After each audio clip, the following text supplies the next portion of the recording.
This is the Humanist Report with Mike Figueredo. The Humanist Report podcast is funded by viewers like you through Patreon and PayPal. To support the show, visit patreon.com/Humanist Report or become a member at humanistreport.com. Now, enjoy the show. Welcome to the Humanist Report podcast. My name is Mike Figueredo, and this is episode 219 of the program. Today is Friday, November 22nd, and before we get started, I want to take some time to thank all of our newest Patreon, PayPal, and YouTube members, all of which signed up for the very first time to support us this week or increase their monthly pledge. And that includes Adam Prine, Brad Ham, Brandon, Chewy Treme, Claudette Cohen, Haba Ristra, Jeremy Friedman, Jordan Darrett, Kimberly Bettel Casey, Michelle McConnell, Ravi Yajnik, Teresa, Thomas Slife, Wasmers, and Zachary Fluke. So thank you so much to all of these kind individuals. If you'd also like to support the show and join the independent progressive media revolution, you can do so by going to humanistreport.com/support, patreon.com/Humanist Report, or by clicking join underneath any one of our YouTube videos. As usual, we have a jam-packed episode. So what we have on the agenda for today's show is Joe Biden, who laughably suggested that marijuana is a gateway drug. He said this recently, not in 2010, but in 2019. We'll talk about Cenk Uygur's congressional run, Elizabeth Warren's triangulation on Medicare For All, Pete Buttigieg's disingenuous attempt to appeal to black voters in South Carolina, Bernie Sanders slams Donald Trump's endorsement of Israel's lawlessness. We'll talk about Fartgate, and on top of that, we'll talk about the conservative meltdown over Chick-Fil-A. We'll talk about the Democratic Party primary debate. AOC describes the pressure that members of Congress feel to conform, and she'll also give us reasons why impeachment is good and why we should support impeachment. We'll talk about the Pete Buttigieg surge, along with Mark Cuban, who is another billionaire who's going to explain to us why capitalism is good and why we can't have nice things like Medicare For All. And finally, we will close the show by talking to 2020 congressional candidate Melanie Dirigo. So that's what we've got on the agenda for today's program. Hopefully you guys will enjoy the show. Let's go ahead and waste no time and get right to it. So, elitist Pete's presidential campaign was on the brink of death until the mainstream media wished a surge into existence, and then lo and behold, he started actually surging. It's almost like the mainstream media has way more influence than people realize. Now, at first, it was evident that they were overstating the surge. They were being overly hyperbolic. But after weeks of fawning coverage and nonstop praise, well, he now actually is surging. And it's to the point where I don't think we could ignore these numbers. This is pretty startling, actually. So, according to a CNN poll, he jumped to first place in Iowa and is now leading with 25%. That's 9 points ahead of the person in second place, and that's Elizabeth Warren. Now, it's not just Iowa, because in New Hampshire, he also jumped to first place there, and he's leading by 10 points, according to a St. Anselm College poll. Now, even though national polling only puts him at 8.3%, when you look at RCP averages in Iowa, well, he's taken the lead overall. And while he's not in first overall in New Hampshire as of yet, you can see a sharp increase, and he just recently passed Bernie Sanders. Now, they are still technically statistically tied at the moment, but nonetheless, he is on the same trajectory in New Hampshire that he was in Iowa. Now, the reason why Iowa and New Hampshire matter is because even though he doesn't have much support nationally, if a candidate wins Iowa and New Hampshire, that can propel that candidate with a lot of momentum to first place, and they could win the nomination. Barack Obama ended up winning Iowa, and that really propelled him to victory when everyone thought that Hillary Clinton already had the primary wrapped up back in 2008. So if he wins Iowa and New Hampshire, he could win the entire thing, which is really great news for Donald Trump, because out of head-to-head matchups tracked by Real Clear Politics, Pete Buttigieg has the worst chances against Donald Trump, with a 4.5% lead overall. Now, of course, that still is a lead nonetheless, but Hillary Clinton was also leading at the same point in time in 2015. But we all know how the 2016 election turned out. She ended up losing to Donald Trump. Now, the difference between Hillary Clinton and Pete Buttigieg is that at this point in time, she actually was polling higher against Donald Trump with an average of 5.8 percentage points ahead of Donald Trump based on a sample of polls that I selected from that period. And yes, I did do the math and averaged these out. She was doing better than Pete Buttigieg. And when you compare Pete Buttigieg's general election matchups with other candidates, he performs the worst against Donald Trump. For example, Biden beats Trump on average by 10 points. Bernie beats Trump on average by almost 8 points and beats him in crucial Rust Belt states that Hillary Clinton lost. Warren beats Trump by 7.3 points on average. Even Kamala Harris beats Trump by 5.3 points. And when you look at all of the hypothetical matchups between Pete Buttigieg and Donald Trump, I mean, you can see that it's a toss-up. Trump wins about half the time. And the problem is that, Donald Trump hasn't started going in on Pete Buttigieg yet. In the event he were to be the nominee, I think, it would be reasonable to expect Pete Buttigieg's numbers to plummet. Now, you need a really large cushion because I think that Donald Trump will be successful at possibly driving down support of whoever the Democratic Party nominee is. So you need to have someone as the nominee who can lose at least a couple of percentage points. But I think that Donald Trump would paint him as an elitist who's out of touch. Donald Trump would run his fake populist campaign again. And I think that Donald Trump would most likely drive down support for Pete Buttigieg and beat him. Now, you can argue that I'm wrong because polling says otherwise right now. Okay, that's fine. But again, just remember that Hillary Clinton was polling better than Pete Buttigieg is polling now against Donald Trump at this point in time. So, I mean, I don't know how else to describe this as be prepared for another 4 years of Donald Trump if Pete Buttigieg is the nominee. So, I mean, the problem is that the media, by propping up Pete Buttigieg in this way, they are inadvertently helping Donald Trump. Because if Donald Trump is going up against anyone, he should hope it's Pete Buttigieg. Because Pete Buttigieg fares the worst against him in head-to-head matchups.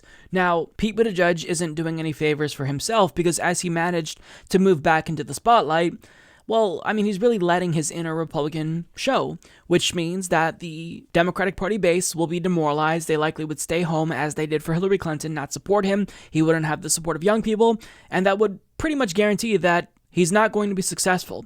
Now, to give you, a little bit of examples of what I'm talking about here, he is using Republican talking points against Medicare For All, and he conspicuously turned on Medicare For All after the industry started donating hundreds of thousands of dollars to his campaign. He is now arguing against free college because millionaire and billionaire children will take advantage of free college. This is nothing more than pseudo-adversarialism because rich people's kids do not go to public schools. They go to private schools.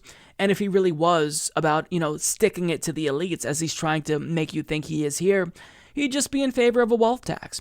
And get this, his climate advisor is a fossil fuel-funded witness for the Trump administration's lawsuit against the children's climate change lawsuit. Great guy here.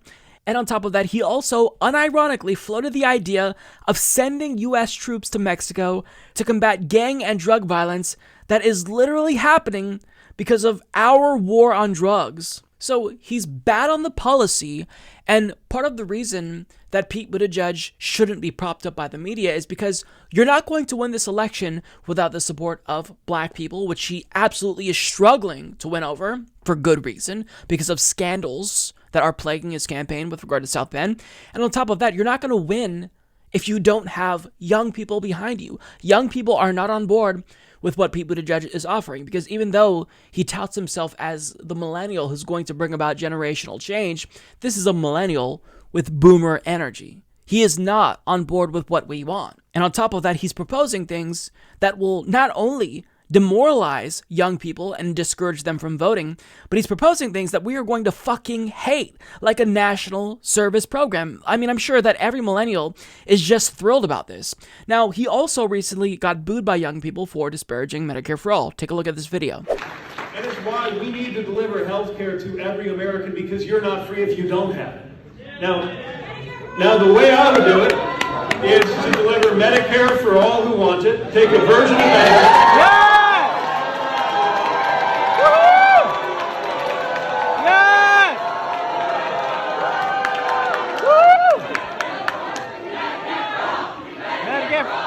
That was young people who was shouting him down, who was shouting Medicare for All at him.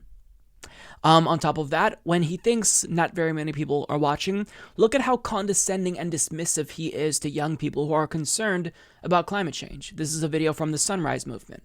Act. Do you support the Green New Deal? Yeah, check out online so you can see how our idea of dealing with climate works. So Act, that was just you can see my housing plan. I don't know about other people's, but you can read about mine. It was just proposed in Congress. Okay, well I just proposed mine, so you can start with mine and then compare. Read yours. Okay, do you think it matches up? I don't. Okay, well then I guess the answer is no. I don't think it's bold or comprehensive enough to deal with the crisis we face for our climate. Okay, I guess we don't agree. Thanks for coming. I guess we don't.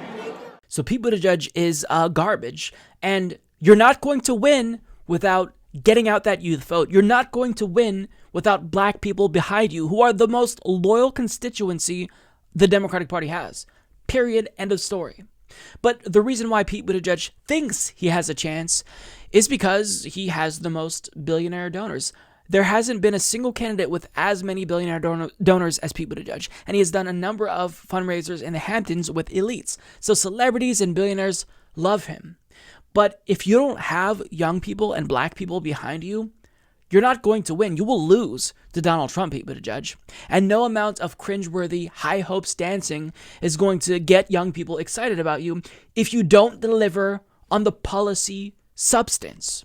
So Pete Buttigieg more and more is shifting to the right throughout the course of this primary after previously running as a progressive at the start.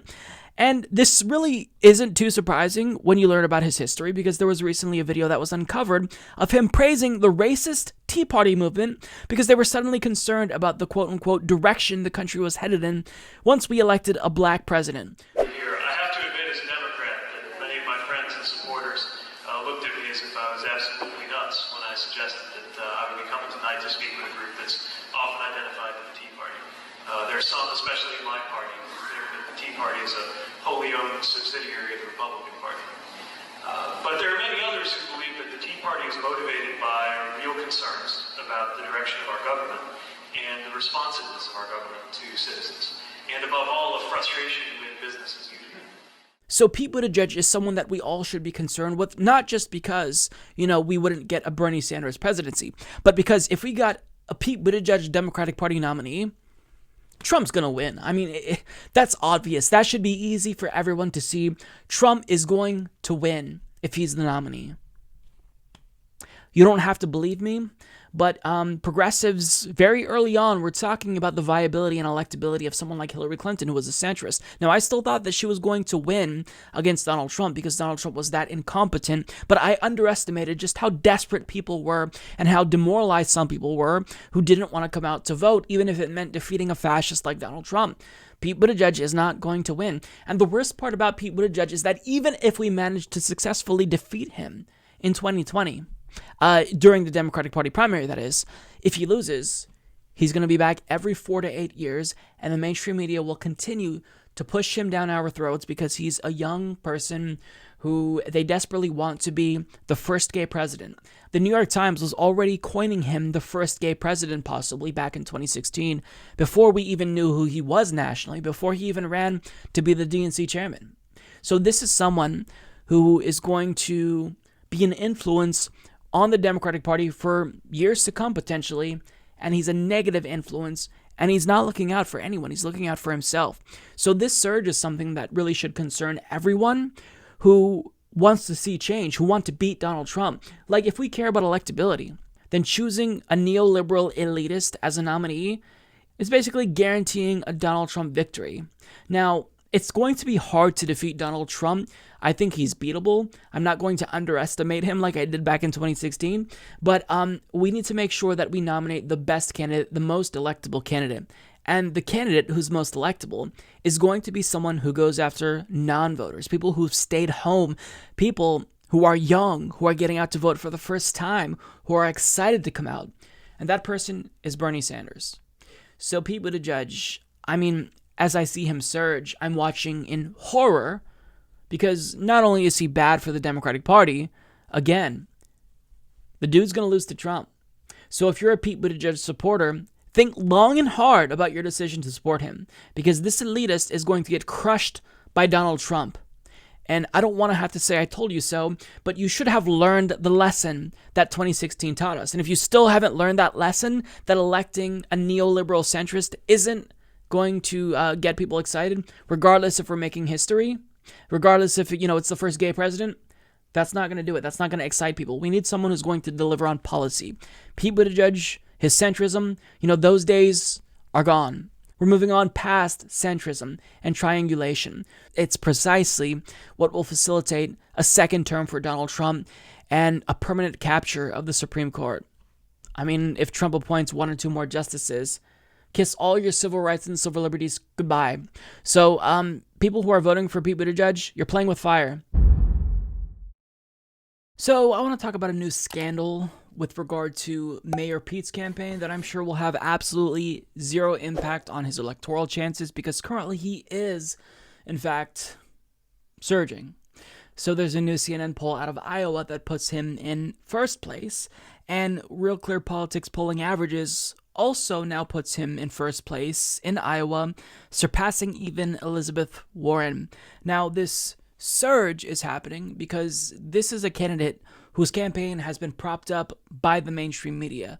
He is a fabrication of corporate media who already deemed him the golden boy before he even decided to run for president. Like back in 2016, the New York Times had already written articles about him being the first gay president. And since he entered the race, CNN and MSNBC have given him nonstop praise, running segments comparing him to Obama and effectively making his surge a self-fulfilling prophecy. And the reason why I say that this is a self-fulfilling prophecy is because there's something known as the bandwagon effect, right? The media says something, they tell you that one candidate is really great and this candidate is surging, and people want to back the winning horse, so they just automatically start gravitating towards that candidate, and they jump on the bandwagon. So when the media says that a candidate is really phenomenal and is just like Obama and is surging, well, that can more often than not actually become a reality, which tells you something about Pete Buttigieg, that his rise is purely the product of propaganda. Full stop. Look, if the media wanted to, they could push Bernie Sanders to first place within weeks. It's entirely up to them. They have that much power. Right? They can make a candidate like Donald Trump, for example, completely legitimate by propping him up and covering him nonstop and giving him $2 billion worth of free advertising. And then people, even if they see that negative coverage, realize, oh, well, he must be a legitimate candidate since there's such a big focus on him. And the same thing is happening with Pete Buttigieg. Now, let me tell you something about this scandal that I'm going to talk about. In the event this were a scandal that plagued Bernie Sanders' campaign, the media would be calling on him to drop out, because remember back in 2015, one of the biggest stories was that Bernie Sanders was not attracting much black voters. Now, a lot of the issue was that Bernie Sanders didn't have national name recognition, and that's part of Pete's problem too. And I'll admit that Bernie Sanders should have done more back in 2015 and 2016 to reach out to black voters. But now that more people know who he is, he actually does have that support. And this is an issue that is plaguing newcomers like Pete Buttigieg, who don't really have much national name recognition and who also have a really bad track record in his hometown with black constituents. So, look, if this were a Bernie Sanders scandal, then it would be done, right? The media would be outraged. But this scandal that I'm going to tell you about has not really been talked about by the mainstream media. So this is a story from Ryan Grimm of The Intercept, who talks about how Pete Buttigieg, in an attempt to boost support among black voters in South Carolina, wanted to get black leaders to endorse his Douglas plan. And his campaign had announced recently that 400 prominent South Carolinians had endorsed his Douglas plan. Now, his senior advisor tweeted about this, and the campaign also touted the alleged 400 plus endorsements via email. And I say alleged endorsements because there's some issues with the endorsements that he put out. In other words, they're not really endorsements. So as Ryan Grimm explains, listed at the top of the press release were 3 prominent supporters: Columbus City Councilwoman Tamika Devine, Rehoboth Baptist Pastor, and State Representative Ivory Thigpen. and Johnny Cordero, chair of the state party's Black Caucus. The blowback came immediately. Devine, who has not endorsed the candidate yet in the presidential election, told The Intercept that she did not intend her support for the plan to be read as an endorsement for Buttigieg's candidacy and believes the campaign was intentionally vague about the way it was presented. Clearly, from the number of calls I received about my endorsement, I think the way they put it out there wasn't clear, that it wasn't an endorsement of the plan, and that may have been intentionally vague. I'm political. I know how that works, she said. I do think they probably put it out there thinking people wouldn't read the fine print or wouldn't look at the details or even contact the people and say, hey, you're endorsing Mayor Pete? Thigpen, meanwhile, has endorsed Senator Bernie Sanders for president and was startled when he learned the campaign had not only attached his name to the plan, but also listed him as one of 3 prominent supporters atop the letter. How it was rolled out was not an accurate representation of where I stand, Thigpen told The Intercept. I didn't know about its rolling out. Somebody brought it to my attention, and it was alarming to me because even though I had had conversations with the campaign, it was clear to me, or at least I thought I made it clear to them, that I was a strong Bernie Sanders supporter, actually co-chair of the state, and I was not seeking to endorse their candidate or the plan. But what I had talked about was potentially giving them a quote of support and continuing the conversation, because I do think it's a very important conversation. Johnny Cordero is no longer listed publicly as a supporter. When The Intercept reached him for comment, he explained that he had never endorsed the plan, nor has he endorsed Buttigieg. Now, the reason why Cordero specifically didn't endorse the plan was because he didn't want to get on board with a plan that didn't actually consider input from Black leaders. Like, you can't just construct a plan for Black America and say, hey, here's my Black agenda, if you didn't even get input from Black leaders and Black South Carolinians. So, of course, he wouldn't want to endorse that plan. Now, the reason why Pete Buttigieg's campaign listed people who didn't endorse the plan as endorsements was because apparently they emailed them and told them via email that if they didn't want their names listed, they'd have to opt out. Yeah, that's literally their excuse here. I mean, that doesn't work. If you want to list them as endorsements, you need their consent. Like, if I played a copyrighted song, for example, Pete Buttigieg's dumbass High Hope song, and I just said, well, look, I emailed the publisher of this song, and I said I'm just going to take their lack of a response and not opting out of my use of this song as consent to use the song, well, I would still get a copyright strike on this video for including that song in the video. So it doesn't work that way. But the fact that they're trying to play it off this way shows how disingenuous they are. The campaign just wanted to boost their plan as saying, look, all of these prominent South Carolinians support it. So if our Black agenda is good and it's endorsed by 400 plus prominent Black South Carolinians, then of course it's good. Now, part of the problem is that if we're going to assume that the 400 plus names on the list actually did endorse Pete Buttigieg, which we shouldn't, by the way, another question is how much of these people who endorsed this were actually Black. Now, the campaign didn't explicitly say that these were all Black South Carolinians, but it was implied.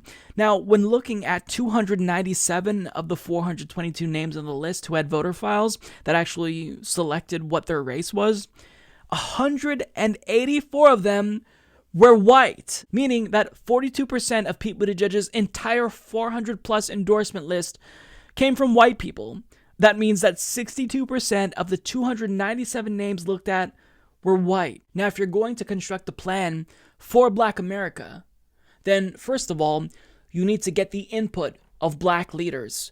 Second of all, you need to make sure that the people endorsing it aren't mostly white or disproportionately white. So, in other words, to simplify it, he's trying to reach out to Black voters by saying, hey, you should support my plan because all of these white people like my Black agenda. I mean, I shouldn't have to explain this to a politician, a top-tier politician nonetheless, but here it goes. If you are going to construct a plan for Black America, you need the input of Black leaders. You cannot exclude them from that policy-making process. Their input is absolutely crucial. You can't be overly wonkish and just assume that you know what's best for them, because it's not going to work that way. And furthermore, once you come up with said plan, you need to actually get the endorsements of Black leaders, not a bunch of white people. I mean, again, If Bernie Sanders had done this, had been this disingenuous and deceitful, quite frankly, the media would be calling on him to drop out. But since it's Pete Buttigieg, we're just going to sweep this under the rug, not even talk about it in mainstream media. And that's not all, because Ryan Grimm tweeted that Pete Buttigieg's campaign used a stock photo of a Kenyan woman for his Douglas plan. Yeah.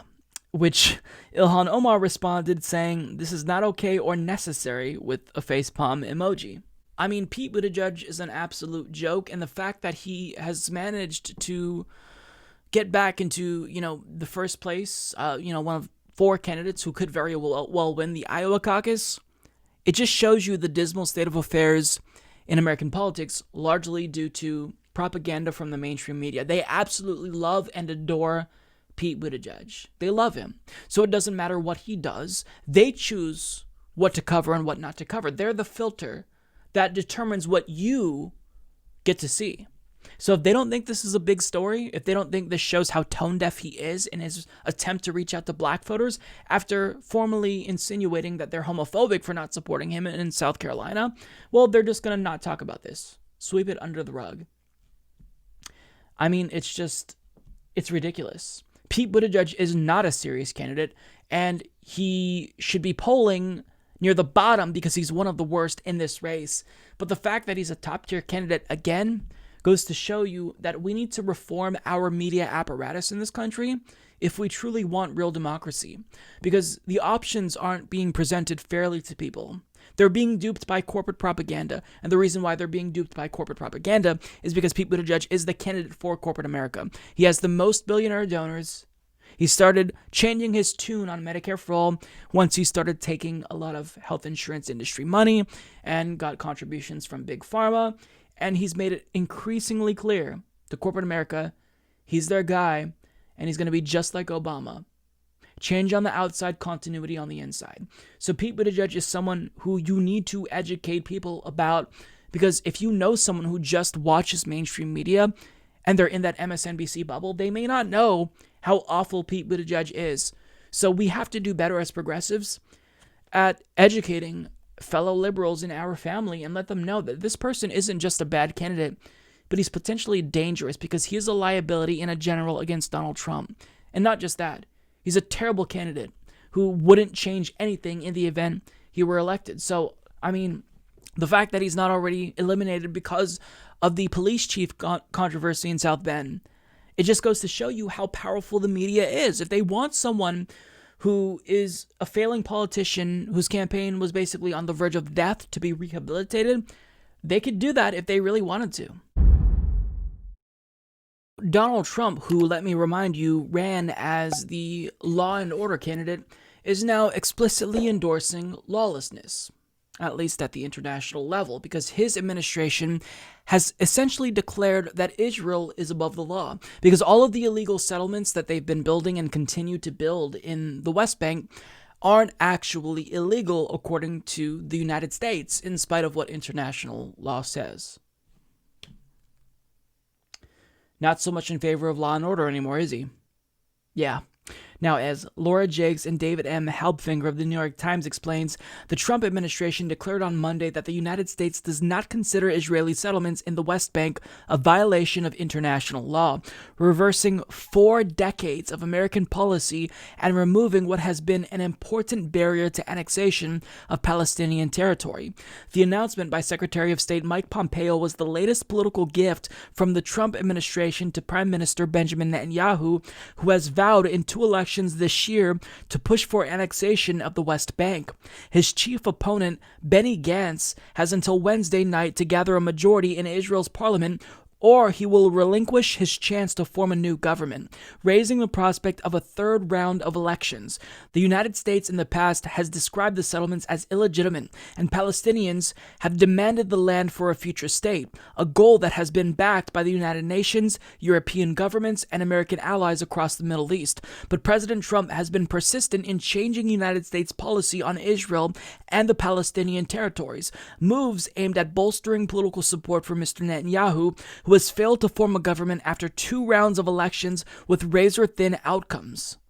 So according to Donald Trump's administration and now the U.S. government, it is our official position to view Israel's settlements that they are building and continue to build in the West Bank as perfectly legally legitimate. Doesn't matter that international law and international organizations, the UN, have all condemned it. It doesn't matter. We're saying it's fine, so it's fine. Now, let me remind you that Donald Trump also moved the U.S. Embassy from Tel Aviv to Jerusalem. That is a territory that is disputed. Both Israel and Palestine view Jerusalem as their capital. But Trump decided to fan the flames even further and say, you know what, fuck it. I don't actually want a two-state solution. Let's just go ahead and draw a line in the sand right here. We're with Israel. Fuck the Palestinians. That's what his stance towards this issue has been. And it's absolutely disgusting. Also, what he's trying to do here is, in the event there is a third election that's called, if Benny Gantz can't actually form a government, he's giving Netanyahu a political gift. He's allowing Netanyahu to say, look at all the things that I've managed to accomplish as prime minister. I got the U.S. president to not only move the U.S. embassy from Tel Aviv to Jerusalem, recognizing Jerusalem as our rightful capital, but on top of that, he is going to allow us to build more settlements with no condemnation. In fact, he's saying that they're legal in spite of what international law says. The other party can't deliver that for you, but I can. That's what Donald Trump is trying to do. It's sickening. Now, what this is Donald Trump throwing red meat to his base in the process, because we all know he's going to brag about him being an ally to Israel, and he's going to hope that this helps him politically. Now, Bernie Sanders called it out in, I think, a phenomenal and strong way, saying Israeli settlements in occupied territory are illegal. This is clear from international law and multiple United Nations resolutions. Once again, Mr. Trump is isolating the United States and undermining diplomacy by pandering to his extremist base. And that's exactly it. While Democrats are worried about, being accused of shifting too far to the left and trying to hold the center, Donald Trump is continuing to move to the right and pander to the extremists within his base. And in the process, he's making the world a less stable, less peaceful place. It's absolutely morally reprehensible. What Israel is doing should be condemned by everyone, and it shouldn't even be controversial. But now, the official position of the U.S. government, because of Donald Trump, is that Israel can just straight up take Palestinian land, and there's nothing anyone else can say or do about it. Because on the UN, we can throw our weight around. We can stop other countries from trying to push back, because we have veto power. I don't know what to say about this, but, it's sickening. So Bernie Sanders, time and again, has consistently showed that he is the best on this particular issue. Now, when I say the best, don't confuse that for saying that he's perfect, because I've been critical of Bernie Sanders as well. In fact, I tweeted about him just last week because I wanted to persuade him to not both sides the situation, because we need to recognize that when it comes to Israel-Palestine, there is a power imbalance here, and we have to acknowledge that. Like, the onus for peace is on Israel. They can end the occupation and end this dispute once and for all. But, in spite of my criticisms of Bernie Sanders, no other 2020 candidate has spoken out as forcefully against Israel. Bernie's the best on this issue, because Bernie is not afraid to actually call out Israel and call Netanyahu the racist that he is. They sling around words like anti-Semitic if you criticize Israel, but nobody's willing to call out Israel for their racist apartheid state. Bernie Sanders has. Now, again, not perfect on this issue by any stretch of the imagination, but a lot better than everyone else who's running for president. And on top of that, he actually is best suited to get peace in the Middle East because he is Jewish, right? Nobody can accuse him, legitimately so, of being anti-Semitic for criticizing Israel. So if peace is going to come, Bernie Sanders can potentially be an ally in facilitating peace. But we do have to push Bernie Sanders to be open to the idea of a one-state solution and acknowledge the reality of, the fact that the two-state solution is probably just dead at this point. I mean, it's a nice little talking point that people like to use. It's a nice little fence-sitting position. But unless we really start talking about a one-state solution with equal rights for Palestinians, we're not serious about peace in the Middle East. That's just a fact. You know, it's a sad fact of the situation. But I mean, overall, to get back to Donald Trump, we have to vote him out because this is absolutely disgusting. No country is above the law. No country should be condoning another country's lawlessness, because if you think that it's okay for Israel to violate the law, then that basically opens the door to other countries who are not our allies violating the law. Think Russia, think China, think North Korea. So if you actually believe in international law, you have to acknowledge that it is universally applicable. It applies to every single country in the world, not just some countries, sometimes for some laws. It is universal. So if you're not going to respect that, then you're not the law and order person you said you were. So it's funny how, like, just 3 years into his presidency, he's already abandoned that facade of law and order, which we all know he talked about only because he wanted to stop immigrants from entering the country, because if you have laws, you want to follow them, but only the laws that he likes, of course. And when it comes to international laws, I mean, I'm sure he doesn't even accept their legitimacy or acknowledge that they are a thing, right? He's criticized the Geneva Convention. The man's an idiot. The man is disgusting. He has no moral core, and we have to beat him in 2020 to stop the madness, to stop the international and domestic instability that he has brought with him and his administration. I know that I am super late to the party with regard to this particular subject, and I'm sure that most of the excitement has already dissipated. Nonetheless, I still want to talk about this because this is a potential game changer. So as many of you know by now, Cenk Uygur of TYT announced that he is in fact running for Congress to represent California's 25th congressional district. So this is what he said after he made it official. I will be running for Congress in California's 25th district. I'm going to represent those people in a way that they have not seen before. I will not be a standard politician. I will fight for them. I'm gonna fight to get money out of politics, and I'm gonna call it like it is. You know what campaign donations are from big corporations and lobbyists? Bribes. They're bribes when Republicans take them. They're also bribes when Democrats take them.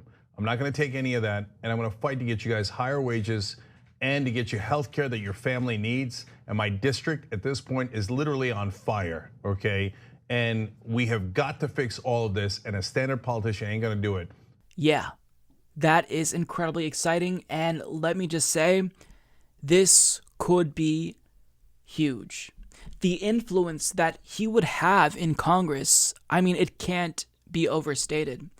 This could actually change national discourse for the better, just with him being in Congress, because we need someone who's going to aggressively confront his colleagues to their faces, both in the Democratic Party and Republican Party, and call them out for using corporate talking points. If they don't support Medicare for All, we need someone like Cenk who's not afraid to connect the dots between them and their corporate donors. Like, we need someone who's actually going to fight. And Cenk Uygur, over the years, agree or disagree with him on a number of subjects, he's demonstrated that he would, in fact, be aggressive and loud in the event he were a member of Congress. And he reiterated that in his announcement. Now, people are responding incredibly positively to this because just within that first 24 hours of his announcement, 1,200 people signed up to volunteer, and he raised almost $300,000 by day 2 from just 10,000 small individual donors. So I think that people realize that there is a tremendous amount of value in Cenk Uygur being a member of Congress. And for him to actually run and win, I mean, can you imagine the response? The establishment would in fact loathe him. They're already backing his opponent in that district, but the establishment would hate him. The Democratic Party would hate him. He would call out Nancy Pelosi. He's been incredibly critical of her. Fox News would focus on him and, as a result, kind of turn him into this media sensation in the same way that they did with AOC. But, you know, the problem with that is Cenk Uygur isn't really like AOC in the sense that he tends to focus on issues like money and politics that are incredibly popular. Like, these are issues that are nonpartisan issues. Both Republicans and Democrats, they believe that money is a corrupting influence in politics. And the way that Cenk Uygur kind of explains how money has corrupted the political process is brilliant, right? The way he articulates that specifically is important. And he explains how, look, if you want the Soros money out, then let's get the Koch money out too. Let's get all the billionaire money and all the money out of politics, generally speaking. So there is immense value in that. And him being in Congress would be amazing. So I chipped in $10 because I think that we need people like him fighting for us. And it goes without saying, I don't agree with Cenk Uygur on everything. Him and I disagree on Russiagate. I angrily tweeted at him before, admittedly, when he covered the gay baker case. I thought that he was a little bit too kind to the homophobic baker because he said, well, maybe this baker is just principled. He also doesn't do alcohol cakes as well as gay wedding cakes. So I've criticized him before. And on top of that, I think that he does have a different philosophy than I do. He points out, correctly so, I think, that money in politics really is causing enormous political instability. But I don't actually think that money in politics is the root to all evil. I think that capitalism ultimately is the lowest common denominator. It's like a virus, and as a virus would, it corrupted the political process. It turned it into a money-making venture, and it doesn't just corrupt healthcare and education, it corrupts electoral politics as well. So the reason why money in politics is an issue is because we live in a capitalist system where we commodify everything, including politics. But I don't have to align with Cenk on every single issue. He doesn't have to be a democratic socialist to get my endorsement. I want someone who's going to fight for the same policies that I believe in. Now, I have no doubt that Cenk Uygur would do just that. And that's why, if he were to get elected, I would be ecstatic. Because this is, again, someone that we need in Congress because we need aggressive people. AOC has explained that it is really difficult once you arrive in Congress because there's immense pressure to conform. Cenk Uygur doesn't need to conform. He already has a job at TYT. But what would make him even more effective is no other member of Congress has a gigantic media apparatus like the Young Turks. So in the event he's pushing for a particular legislative agenda, he can then go on the Young Turks and talk about how there are members of Congress who are not pushing for this because they're bankrolled by a specific industry. And it would be incredibly successful. And more importantly, he speaks out against leadership in a way that other people won't speak out against leadership. So you see people like Pramila Jayapal and even AOC who are very principled, progressive people, but they are reluctant to criticize leadership. And I get it, right? Because you can be marginalized very easily by someone like Nancy Pelosi, who has the power to strip you of committee assignments like that if you piss her off too much. So I get it, right? You're trying to walk a fine line. You're not trying to, disrupt the beehive, tap it, and get stung. But Cenk Uygur doesn't give a shit. And that's what we need. We need someone who doesn't have a single fuck to give, who will get in there and be a fucking wrecking ball and just get in their faces. That is what we need. And because he'd be so aggressive, I think that the media would be inclined to focus on him because he'd be great for ratings. And all around, this really could change national discourse for the better. So, I think that it's really popular to shit on TYT right now on YouTube and in some progressive spheres. But the fact of the matter is, if you truly are progressive and you want to get these policies passed, you need someone who's going to be relentless, who's going to be an attack dog and crack skulls. That's what's lacking in the progressive movement. We need someone to bully people effectively into passing policies. And if they don't, then I want them to worry about the wrath of Cenk, yelling at them and screaming at them for being corrupt if they don't vote for Medicare For All, for example. So having a Cenk Uygur in Congress during a Bernie Sanders presidency, can you imagine the amount of change that we can push through in a really short span? Like, this is what we need right now. And by the way, before I, get any controversy, I'm not endorsing bullying. I'm just saying we need someone like Cenk to be aggressive and bully the bullies, essentially. Get these corporate clowns to realize that there is going to be ramifications if they choose to keep being complicit as people die without healthcare. If they are going to allow us to have zero purchasing power as millennials because they don't want to do shit with regard to student loan debt cancellation and relief. So we need someone like Cenk. And the fact that he's running is incredibly encouraging. And the response shows that there is a desire, there's a demand for this type of progressive. Someone who is going to get in your face and scream at you potentially if you don't acquiesce. It's exactly what we need. And it's exactly what the Democratic Party establishment is not going to want. Now, they're already backing his opponent. This is kind of an open field. I believe that George Papadopoulos is running. Mike Cernovich is running as well, who is basically alt-light or alt-right. I don't know what he is, but the dude is a clown. But Cenk Uygur has a phenomenal chance, and I would encourage everyone who is wanting policies that are progressive to be passed to back him. Because, I mean, I've already said everything. We need someone who's going to be in your face in Congress if you're not going to serve the people. And Cenk will serve the people. So, yeah, I'm all for it. Cenk 2020. So a couple of weeks ago on the program, we talked about Elizabeth Warren's financing plan for Medicare for All, and I think that you all know by now that I'm not too happy with it. I think that her head tax as a means of financing Medicare for All is incredibly regressive. I think that the best way to do it is through a 7.5% payroll tax, because if you're doing Medicare for All, then you have to do it right. You have to make sure that it's solvent. You have to make sure that we can fully fund it for generations to come. Because if it's not fully funded, then what's going to happen? Well, you're going to have to strip away benefits. There's going to be calls for privatization. And there's already going to be calls for privatization. So you have to basically construct a Medicare for All system that is fail-proof, right? It can't fail.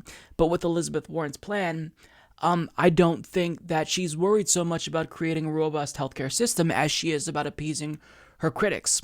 However, I can put that criticism aside and just accept that she still was seemingly at that point in time committed to single payer. Although now she released a Medicare for All transition plan that should once and for all put to rest this notion that she's serious about Medicare for All, because she's not serious about Medicare for All. Now, when I think about a transition plan for Medicare for All, I'm thinking about after it's already passed, once it's signed into law, what the implementation will look like.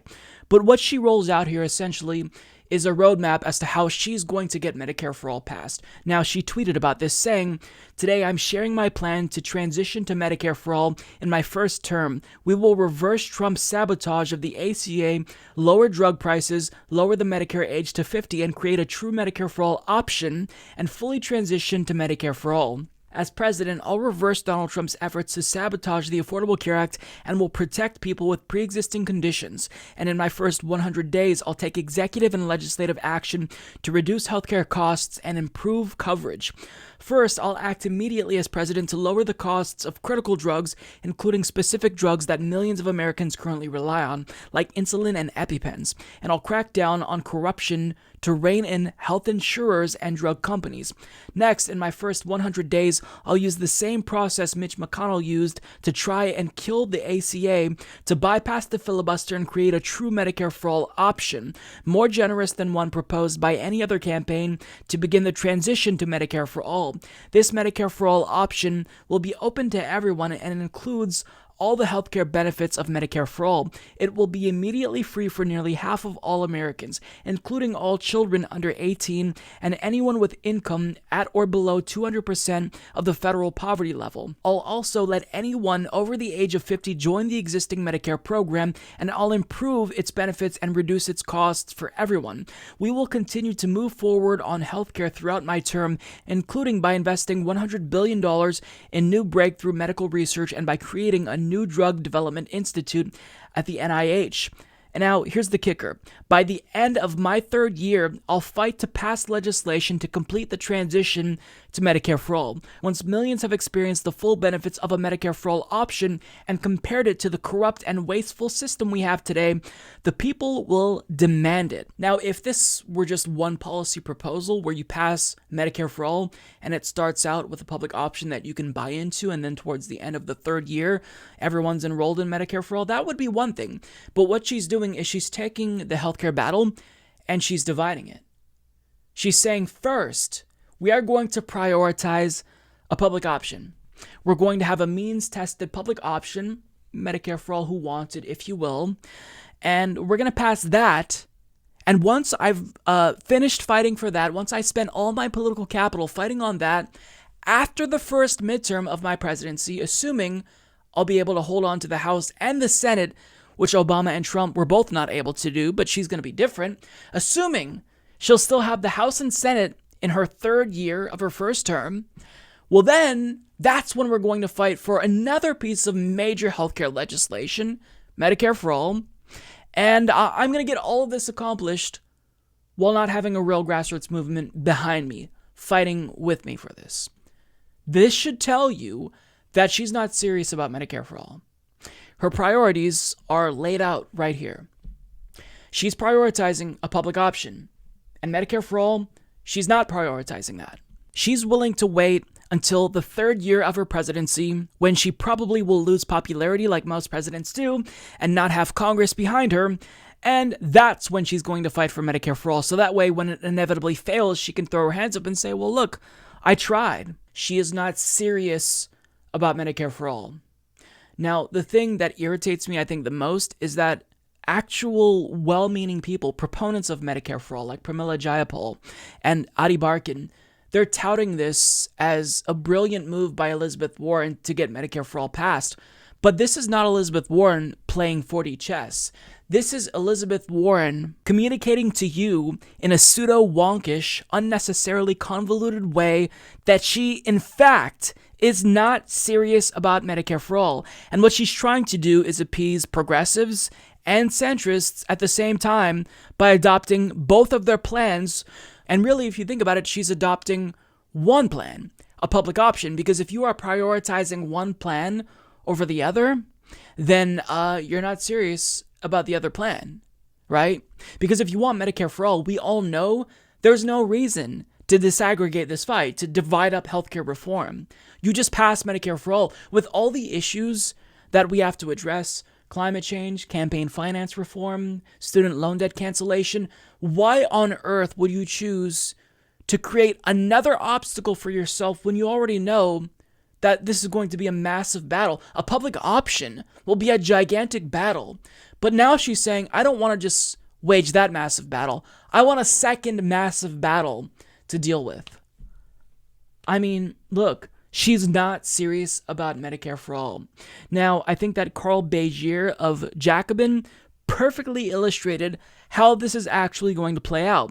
During the first legislative push, Republicans would argue that Warren's first bill is a radical communist government power grab doomed to dysfunction and failure, and single-payer activists would be backed into either abandoning the project or insisting that yes, the public-private plan is actually quite reasonable and good.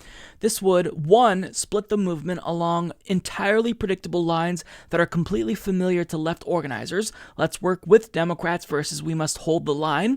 Two, undermine the commitment and investment of activists who have reluctantly decided to support a bill that is at odds with what they think really needs to happen with healthcare in the U.S.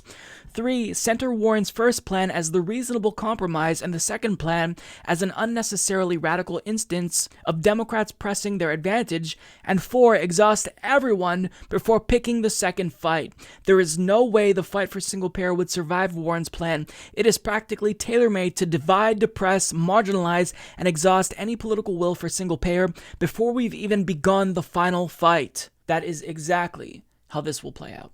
Now, the crux of Warren's argument is that the reason why it's going to be easier to pass Medicare for All in year 3 once we already established a public option is because once people get a taste of a government-run healthcare plan, well, they're going to demand it.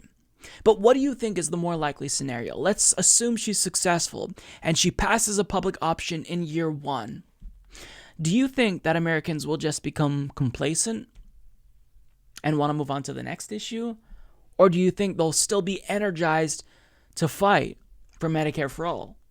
There's a lot of issues. Healthcare isn't the only thing people want her to focus on. I think that people would probably just settle for a public option and be temporarily satisfied with it and think, look, we got the public option. Let's move on to something else. We don't need to wage this Medicare for All battle right now. Although 10 years later, once she fails to deliver Medicare for All after getting a public option, well, the public option will inevitably fail because it will become overburdened and underfunded. And when we start talking about healthcare reform again, centrists and Republicans will point to Elizabeth Warren's public option as proof that government-run healthcare just doesn't work. and then actually codifying Medicare for All into law will be that much more difficult to achieve. So what she's trying to do, cleverly so I think, is she's hiding the fact that she's triangulating by cloaking her plan in technocratic language. But when you remove all the fluff away, what remains is the fact that she's not prioritizing Medicare for All. She's prioritizing a public option. She's telling you, Medicare for All is not a priority for me. A public option is. Now, the real tell is what Wall Street thinks about this plan. And as Doug Henwood of Jacobin explains, Wall Street doesn't believe Elizabeth Warren is serious about Medicare for All. And he asks, is Elizabeth Warren's Medicare for All phase-in plan a shrewd, realistic, tactical move to win a public health system, or a bait-and-switch to play to Medicare for All's popularity without actually fighting for it? Wall Street thinks it's the latter. Now, he goes on to explain how a report from Barclays analyst Stephen Valiquette views her plan as a significant change in tone, and he writes, healthcare stocks rallied on the release of Warren's plan, meaning that Wall Street, which isn't always right but does have some skill in decoding political bullshit, sees her plan as political bullshit. Additionally, Barclays estimates a Warren-style buy-in would boost Humana's earnings per share, EPS, by 50 cents. That's not a massive windfall given current EPS of just under $19, but it is a step in the wrong direction, since companies like Humana need to be put out of business as a serious Medicare for All plan would do. So Wall Street, who has the most to lose from a single-payer system, isn't worried about Elizabeth Warren. That should tell you a lot. That should tell you everything you need to know. Because candidates who support a public option, they're doing it because they want to make sure that we can keep that private insurance system intact. Which means that you don't believe that healthcare should be about the delivery of healthcare. You think that there should be a profit motive, which means that you're not serious about the decommodification of healthcare. Now, I want to share another argument. This is from Ryan Cooper of The Week, who explains how it's really important to not compromise before negotiations even begin. He writes, instead of worrying about the McKinsey mayor, Warren ought to worry more about alienating Sanders supporters and dedicated healthcare activists who have sunk enormous political capital into Medicare for All as a rallying point and have been repeatedly betrayed by the Democratic establishment. It may be necessary to accept half a loaf in the negotiation stage, but only then, and only because moderates wouldn't accept anything better. Retreat and hesitation before a single primary election has been held signals a lack of commitment. Warren should have stuck to her guns, but she didn't. She didn't stick to her guns. But someone who is going to stick to their guns is Bernie Sanders, who tweeted this out after she released her so-called transition plan to Medicare for All. In my first week as president, we will introduce Medicare for All legislation. And there you have it. If you support Medicare for All, then you pass Medicare for All. You don't pass a public option first, you pass Medicare for All. There's no path to Medicare for All other than passing it and signing it into law. Bernie Sanders stands alone here in being the only candidate who actually wants to fully decommodify healthcare in the United States of America. So the false equivalencies between Elizabeth Warren and Bernie Sanders need to stop. He's the one candidate who is serious about Medicare for All. She can support it in rhetoric. She can be a phenomenal ally on the debate stage when she's teaming up with Bernie Sanders to argue about single payer versus, a multi-payer system with centrists. But let's be real. Elizabeth Warren is not serious about Medicare for All. And in the event she becomes president, I don't believe we are going to get Medicare for All. I would be surprised if she even fought for Medicare for All. Bernie Sanders is the only candidate who's proposing a true single-payer system that I know will fight for it. Other people are not serious about it. You can get Tulsi Gabbard's single-payer plus, I guess the plus signifies plus private, which means it's multi-payer, where she's basically creating a plan that sounds like a two-tiered system, which is garbage. You need to take the profit motive out. Or Elizabeth Warren, who will pay you lip service and say she supports Medicare for All, but she's not going to prioritize it. I mean, look, if you truly believe in Medicare for All, if you want people to stop dying and going bankrupt, if you want a healthcare system that strips out that profit motive and gets rid of private insurance, there's one candidate who has made it crystal clear they're going to fight for it. It's Bernie Sanders. And if you're not going to prioritize that on day one, then you're going to put it on the back burner and it's not going to pass. So Elizabeth Warren is no Bernie Sanders. And I think to call Elizabeth Warren Diet Bernie Sanders, I think that's giving her too much credit as well. She's not even Diet Bernie Sanders, right? She is a fairly left-leaning Democrat in the Senate comparatively, but she's nowhere near Bernie Sanders, domestically and on foreign affairs. On domestic policy, she doesn't believe in 100% student loan debt cancellation. She doesn't believe in medical debt cancellation. On foreign policy, she's atrocious. It's Bernie Sanders. Rally behind Bernie Sanders if you actually want someone who will bring about structural change in this country, because Elizabeth Warren isn't going to do it. And I think she's made that clear throughout the course of this primary.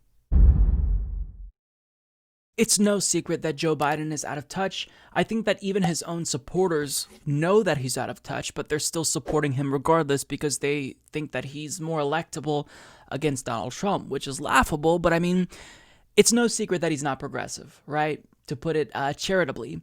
But I think that a lot of us underestimate how out of touch he really is. Like, he made a comment about marijuana legalization not in 1999, not in 2010 or 2014, but in 2019. That sounds like something a politician from back then would have said. So this is what he had to say about the legalization of marijuana on a federal level. According to The Hill's Owen Doherty, speaking at a town hall in Las Vegas on Saturday, the 2020 Democratic presidential candidate said whether the U.S. should legalize cannabis on a federal level is still up for debate as far as he's concerned. The truth of the matter is there's not nearly been enough evidence that has been acquired as to whether or not it is a gateway drug, Biden said, according to Business Insider. It's a debate, and I want a lot more before I legalize it nationally. I want to make sure we know a lot more about the science behind it. Biden, as he has throughout his time on the campaign trail, said he supports medical marijuana and insisted possession of the substance should not be a crime. But he also said Saturday that he thinks the decision to legalize marijuana should be left up to individual states. Again, I want to remind you, he said this recently. Like, this sounds like a quote from a Democrat or Republican like half a decade ago. This is just downright embarrassing. To still suggest that cannabis is a gateway drug, at this point, with the amount of evidence we have, I don't think it's unkind for me to call you an idiot. I think it's just accurate. This is a very stupid thing to say. Marijuana is not a gateway drug. Marijuana is not addictive. Marijuana has not killed anybody. Alcohol has, on the other hand. We still keep that legal. I mean, how long is it going to take until people realize that prohibition does not work? Prohibition never works. That's why we made alcohol legal. It's why marijuana legalization in the states that it has happened in has been incredibly successful. And being from a state that has legal weed, I can assure you, we're not going, out of our way to acquire meth. Now, we're not graduating onto harder drugs. Nobody's doing that. In fact, in, I believe, Colorado, marijuana use among young people has actually decreased. So there's been nothing but positive effects. And on top of that, we're raising tax revenue that we are funneling to schools and local projects. But yet Joe Biden says, you know what, we'll just leave that up to the states. Okay, well, doesn't it not make sense that we're still locking people in jail in some states for something that is harmless? In my state, I can walk into a store and legally purchase as much pot as I want, but in other states, if you have marijuana on you, you could go to jail. That doesn't make sense. And there are going to be some states who are never going to legalize it. More conservative Republican-run states in the South who will never legalize marijuana. And this is a civil liberties issue, so why should people in the South never have what we have here in the Pacific Northwest? In fact, the whole West Coast has legal weed now. So when you say this is a states' rights issue, this is you pivoting. This is you sitting on the fence because you don't actually want to take a real stand. Saying that you support medical marijuana, that's not bold. Republicans support medical marijuana. That's not a bold stance at all. Decriminalization is not bold. We need to talk about seriously legalizing marijuana in all 50 states. And the fact that you're not going to do that as president shows that you're a joke. You're offering people nothing. You are offering voters nothing to be excited about. I mean, this is an issue that would easily get at least some young people excited to vote for you. I still wouldn't be excited to vote for you, but if you were pushing this, I'd say, okay, well, it makes sense because this is an issue that has bipartisan support. I mean, you're going to get the progressives as well as the libertarians on board. Why not opt for legalization? But you're so out of touch. You don't know which way the wind is blowing on this issue, which it's blowing towards legalization, but nonetheless, not enough for you to actually be bold for once in your life. I mean, Joe Biden, it's like he figures out which side of history is the wrong side of history, and he opts for that stance rather than just doing what's right, because he's a coward, he's a hack. This states' rights issue is incredibly, annoying. I think that some issues can be states' rights issues, that's fine, but on issues like this, where it's incredibly popular, the Democratic Party and Joe Biden would be absolutely morons to not jump on board with an issue that would make them so popular. Who's against weed legalization in 2019? Support for this will only increase in 2020. So you can actually pound Trump for that, take away some libertarian votes in the event you're the nominee, which I hope you're not, and say, look, Donald Trump isn't for freedom. Donald Trump doesn't even want to legalize marijuana federally. What a joke. I thought he's in favor of freedom and liberty. I thought that Republicans say that they believe in freedom and liberty. But instead, you're just choosing to take a stance that's safe and, quite frankly, idiotic. Because, of course, it's not a gateway drug. What a stupid thing to say in 2019. Like, this is just, it's perplexing at this point, like, to be that out of touch. I genuinely don't get it. I don't get it. Now, I think that Jules had the best response to this because she said, shit libs like Biden are a gateway drug to fascism. And that's exactly it, because if we keep electing these neoliberal centrist Democrats who get in office and don't do jack shit for the working class, then people get more desperate and subsequently become more susceptible to radicalization. And then 4 to 8 years down the line, we get someone who's probably worse than Donald Trump. We get a President Ted Nugent or a fucking President Roy Moore. Like, the radicalization, the fascism will be something that draws more people in as they look for answers. And Republicans always try to propose answers to people's problems. It's the wrong answer. It's always scapegoating immigrants, but they're proposing answers that speak to people, that prey on their desperation and exploit it. So Democrats who are neoliberal, who aren't actually going to fundamentally change the system, they're letting you know that they're not serious about taking on these right-wing demagogues and fascism. And in a way, they inadvertently enable it. And when we're talking about true systemic change, we can't have true change. We can't have real criminal justice reform if we don't legalize marijuana. And I'm not talking about decriminalization. I'm talking about legalizing it and allowing people who have been hurt by it the most, communities who have been hit the hardest, black communities, to really have dibs at this new business here. Because, legal weed is going to be a very, very large industry. It's already a multi-billion-dollar industry. So for you to just not get on board and fearmonger about it being a gateway drug in 2019, it just shows to me that Joe Biden, if he were to go up against Donald Trump, it's going to be a bloodbath. And not in his favor. He's going to get crushed by Donald Trump. So, what else do you say about this? In 2019, Joe Biden is still claiming that marijuana is a gateway drug. What a dumbass. I really couldn't care less about the Chick-Fil-A story. When I first found out about Chick-Fil-A's donations to anti-gay organizations, I had never heard of it because I think it's a restaurant chain that's more popular in the South and I'm in the Pacific Northwest. So I've never had Chick-Fil-A. I don't have one near me, so I probably will never have Chick-fil-A, and quite frankly, I don't care. However, I'm not going to miss this opportunity to point out the irony of the situation because there's a lot of people who are very outraged about something that Chick-fil-A did, and said people want to cancel Chick-fil-A. And I'm talking about, of course, conservatives who oftentimes scream the loudest about cancel culture, but now they're threatening to cancel Chick-fil-A because they actually did something good.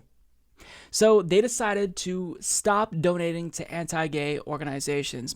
Now, the way that they did this is a little bit interesting to me because they opened up a restaurant in the UK and they got a lot of backlash from LGBTQ activists who called for boycotts and whatnot.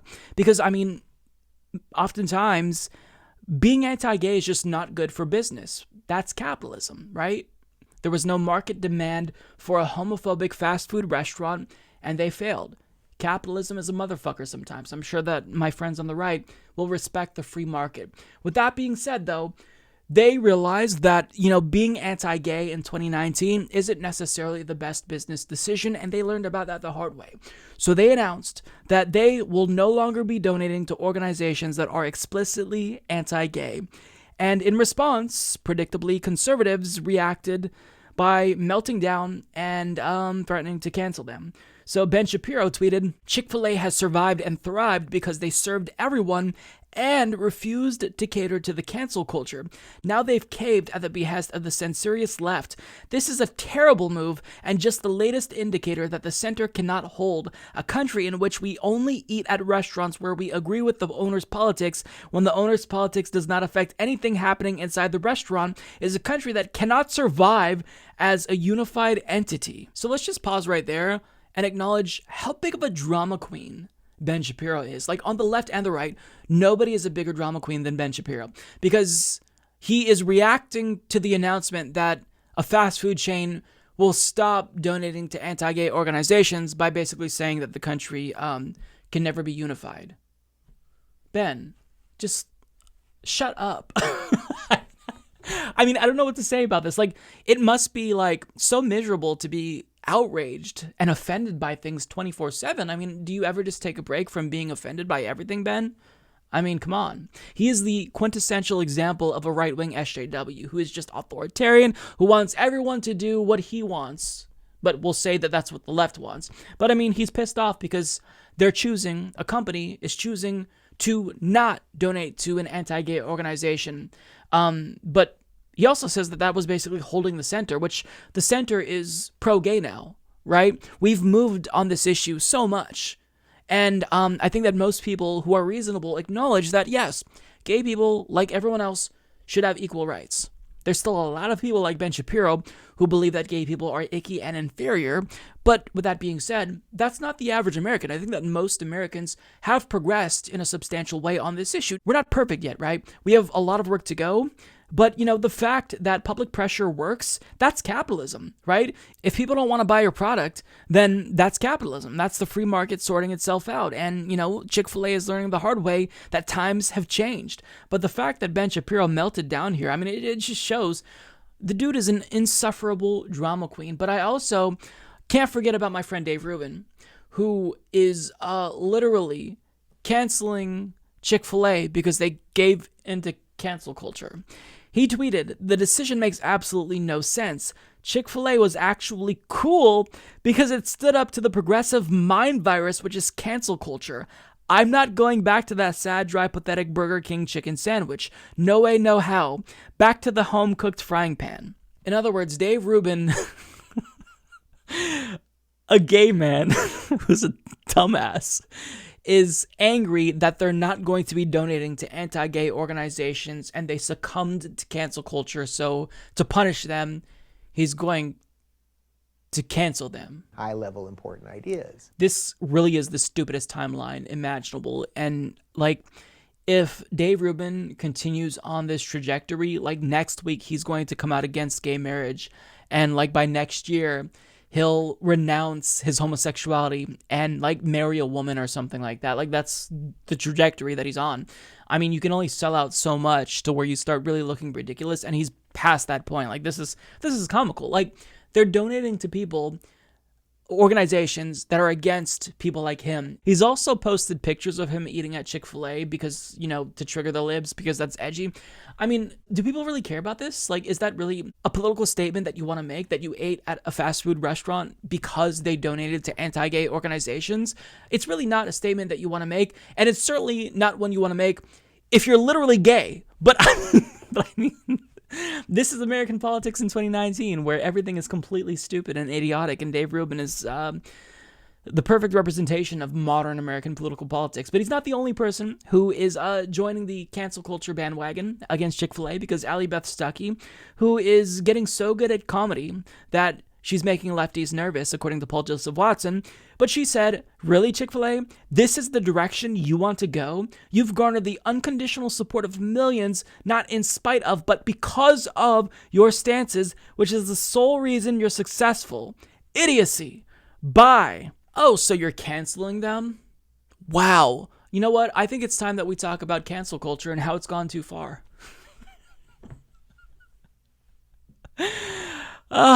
Shut the fuck up, everyone. Shut up. Just stop. Stop. They're outraged because Chick-fil-A isn't going to donate to anti-gay organizations. They're not changing the recipe of the chicken sandwich. If you truly cared about Chick-fil-A, wouldn't you applaud this move? Because, they're no longer basically telling gay people to go fuck themselves. So that would increase their business. I mean, if they have delicious chicken sandwiches, as good as people say they are, then wouldn't you want them to do better and stay in business and expand? I mean, I don't know what to say about this. Right-wingers are clowns. They have a political ideology that's so malleable that they are willing to do exactly what they accuse their political opponents of doing the minute it becomes politically expedient for them. So you can rail against cancel culture every single day and denounce SJWism, but the minute something happens that makes you feel offended, well, all of a sudden you turn into an SJW yourself. Just shut the fuck up. Stop being such a big fucking baby. They've stopped donating to anti-gay organizations. It's not like they are donating to pro-abortion organizations or pro-left-leaning causes or whatever. They're just saying we're not going to donate to organizations that are harmful to one particular community. But yet that little, symbolic move is still too much for right-wingers who are that fragile. Whatever, snowflakes. Here we are. The 12-year-old in me isn't going to let me pass this up, because the world of politics and flatulence has collided in a way that none of us expected. Chris, so far, the evidence is uncontradicted that the president used taxpayer dollars to ask the Ukrainians to help him cheat an election. And the complaint that I've heard from Republicans all last week...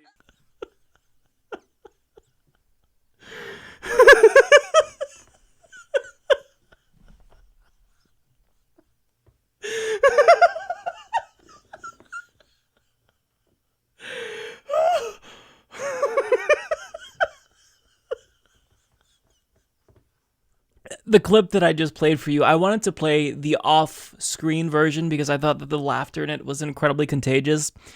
But to show you that that wasn't someone who was recording the screen who added that in, here's an actual clip of that segment in question. Taxpayer dollars to ask the Ukrainians to help them cheat an election. Cheat an election. And the complaint that I've heard from Republicans...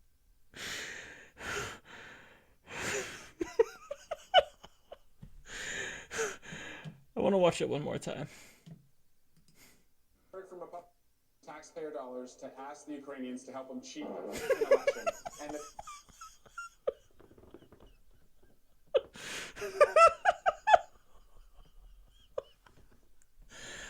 I've heard from taxpayer dollars to ask the Ukrainians to help them cheat an election.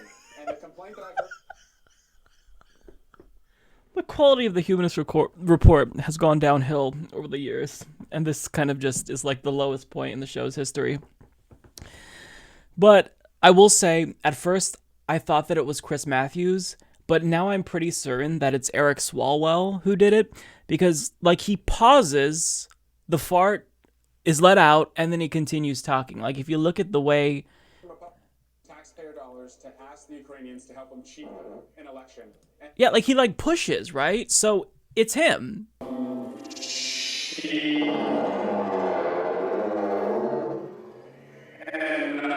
Gotcha, bitch. It's him. He's the one who did it. Look, if he was still in the race, I might consider switching from Bernie Sanders to him just because of this. But just kidding. Now, look, to be serious, there is a more substantive reason why I'm choosing to talk about this. You know, it's not just for the laughs. You know, I think that this speaks to a broader issue with the mainstream media and the state of 2020 politics. I'm just kidding. I'm just kidding. There's no substantive reason to talk about this. I can't believe that happened. I can't believe that happened. This is such a pointless segment. But I mean, like, I feel like something like this can only happen in 2019 America, right? If it was Chris Matthews, though, although I'm pretty certain that it was Eric Swalwell, I hope that there's like a petition for him to get fired from MSNBC because of this, because that would be hilarious if cancel culture led to that. But I'm pretty sure, like I said, it's Eric Swalwell, because that little liftoff that he did there, like, you can't let out a fart that big without like pushing it out, but without there being like some type of physical movement. And I think that we saw that. So I'm pretty certain that it's Eric Swalwell, although again, not 100% sure, but just like looking at his facial reaction, you could see like a little bit of a smirk before it came and then after it came as well. I think he's the one who's guilty. This could have propelled his campaign if he just stayed in the race a little bit longer, because I think there's a lot of people who would have voted for him, because in America, we love voting for assholes, and to actually literally hear one on national television, I think that would have persuaded quite a bit of voters. So, you know, I don't really know that there's much else to say about this segment. I'm not gonna lie, I am a little bit ashamed of myself for talking about this, but regardless, you know, yeah, this is Fartgate 2019. This will definitely be one of the most memorable moments of the year for sure, perhaps of, you know, this entire political era. So, yeah, this is where we're at. The Humanist Report is now covering farts. We'll try to do better, I promise.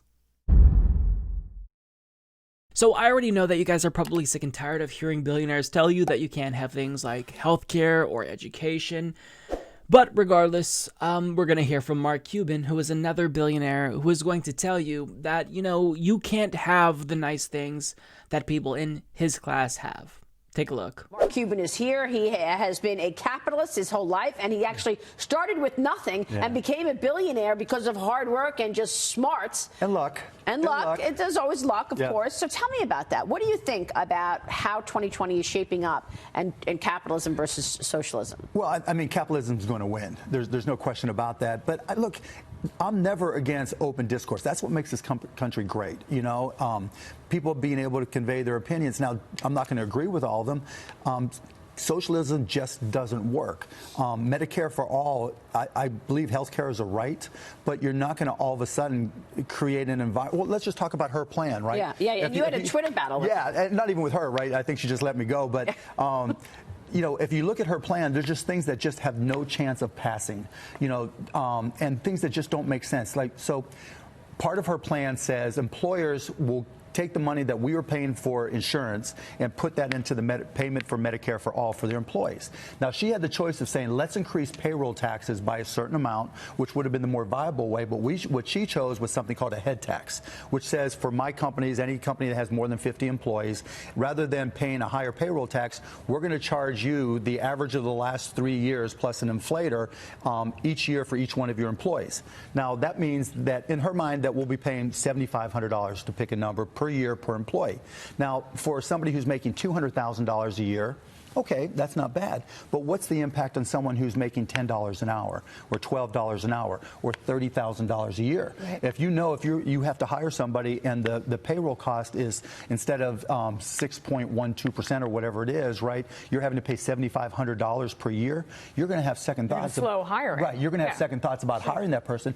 Even worse, as you evolve into her plan, you're going to see companies cut payroll benefits because they know if they push their costs down leading into the the plan for the calculations, it's going to cost them less per employee, and that's going to create additional problems. It's just not thought out. Unions are going to hate it because their Cadillac plans go out. Well, yeah, I mean, yeah, look, for the Dallas Mavericks, it cost me, for a family of four, we self-insure, and my insurance costs are $29,900 per year. But I'm okay with that because our insurance is great, and it's a great premium for an employees. Under Medicare for All, they're going to take a huge step back in what they get. And like to your point with unions, for their Cadillac plans, you're going to have a lot of people that are very upset that Medicare for All doesn't provide the quality of care that they're used to, and that's going to create huge transitional problems. Okay, so I will admit that clip didn't bother me as much as the clips with, Bill Gates and Leon Cooperman. With that being said, whenever I hear a billionaire talk about politics, it frustrates me because I don't care about billionaires and elites. Like, if you want to know how we should construct public policy, we shouldn't be talking to rich people who don't need government to sustain themselves. We should be talking to normal people who the government is supposed to serve, who actually pay taxes, mind you, and who should have the largest say in the direction of the country. But nonetheless, in mainstream media, rather than actually focusing in on what normal people want, we see them bring on billionaires like Mark Cuban to pontificate about things that won't affect them and that they usually don't know anything about. So he says capitalism is going to win. There's no question about it. But the thing about capitalism potentially winning out over socialism is that capitalism is a virus that will one day grow so big that it will consume itself and inevitably devour the entire political system which it exists in, and bring down the planet with it. So for the sake of humanity, we better hope that capitalism doesn't win, because capitalism is going to kill us all if it does in fact win. Now, I know that for people like Mark Cuban, of course you don't want to undo capitalism because this is the system that made you a billionaire. So, I wouldn't want to undo socialism if that system helped me, so I get it, it's self-interest, right? But for the sake of humanity's survival, we better hope that capitalism does not win. And, I think that he's wrong in actuality, because when you look at public opinion polls, 7 out of 10 millennials favor socialism, and they would vote to elect a socialist. So the future generation, they know that capitalism is a failure. Capitalism is a deadly system. It's just a matter of, will we be able to assume power in time before it kills us all? That's really the true question. It's a race against time. He also says, I'm never against open discourse. That's what makes this country great. Now, I love that Freudian slip there, because that's the same exact thing that Donnie Deutsch said when he was talking about how, Bernie Sanders is not what is good for this country. Right, because when you elect someone like Bernie Sanders, you know that that's going to be bad for the bottom line, because he's going to make you pay your fair share. He just put out a brilliant tweet about Netflix. He said that $8.99 fee that you pay to Netflix monthly is more than they've paid in taxes all year. So what Bernie Sanders is going to do is make all of these tax dodgers finally pay what they haven't been paying. So, that's really important, but that's what people who are elites don't like, because they've been able to hire enough lawyers to where they don't have to pay any taxes. They can get away with paying $0. Amazon paid $0 in taxes after they made billions in profits. This is a $1 trillion company. So the fact that they are paying effectively $0 in taxes should outrage everyone. So what Bernie Sanders is doing is he's going to change that, and they know they don't like that. Now, Mark Cuban says socialism just doesn't work. Okay. That's not a very persuasive argument. And furthermore, it depends on what type of socialism we're talking about. Progressives in the U.S. oftentimes point to social democratic countries in Scandinavia. Those are working really well. When it comes to Latin American countries, oftentimes when they elect a socialist government, we overthrow that government with the CIA. So we haven't even really tested democratic socialism anywhere in the world. What we're really talking about is democratizing the workplace.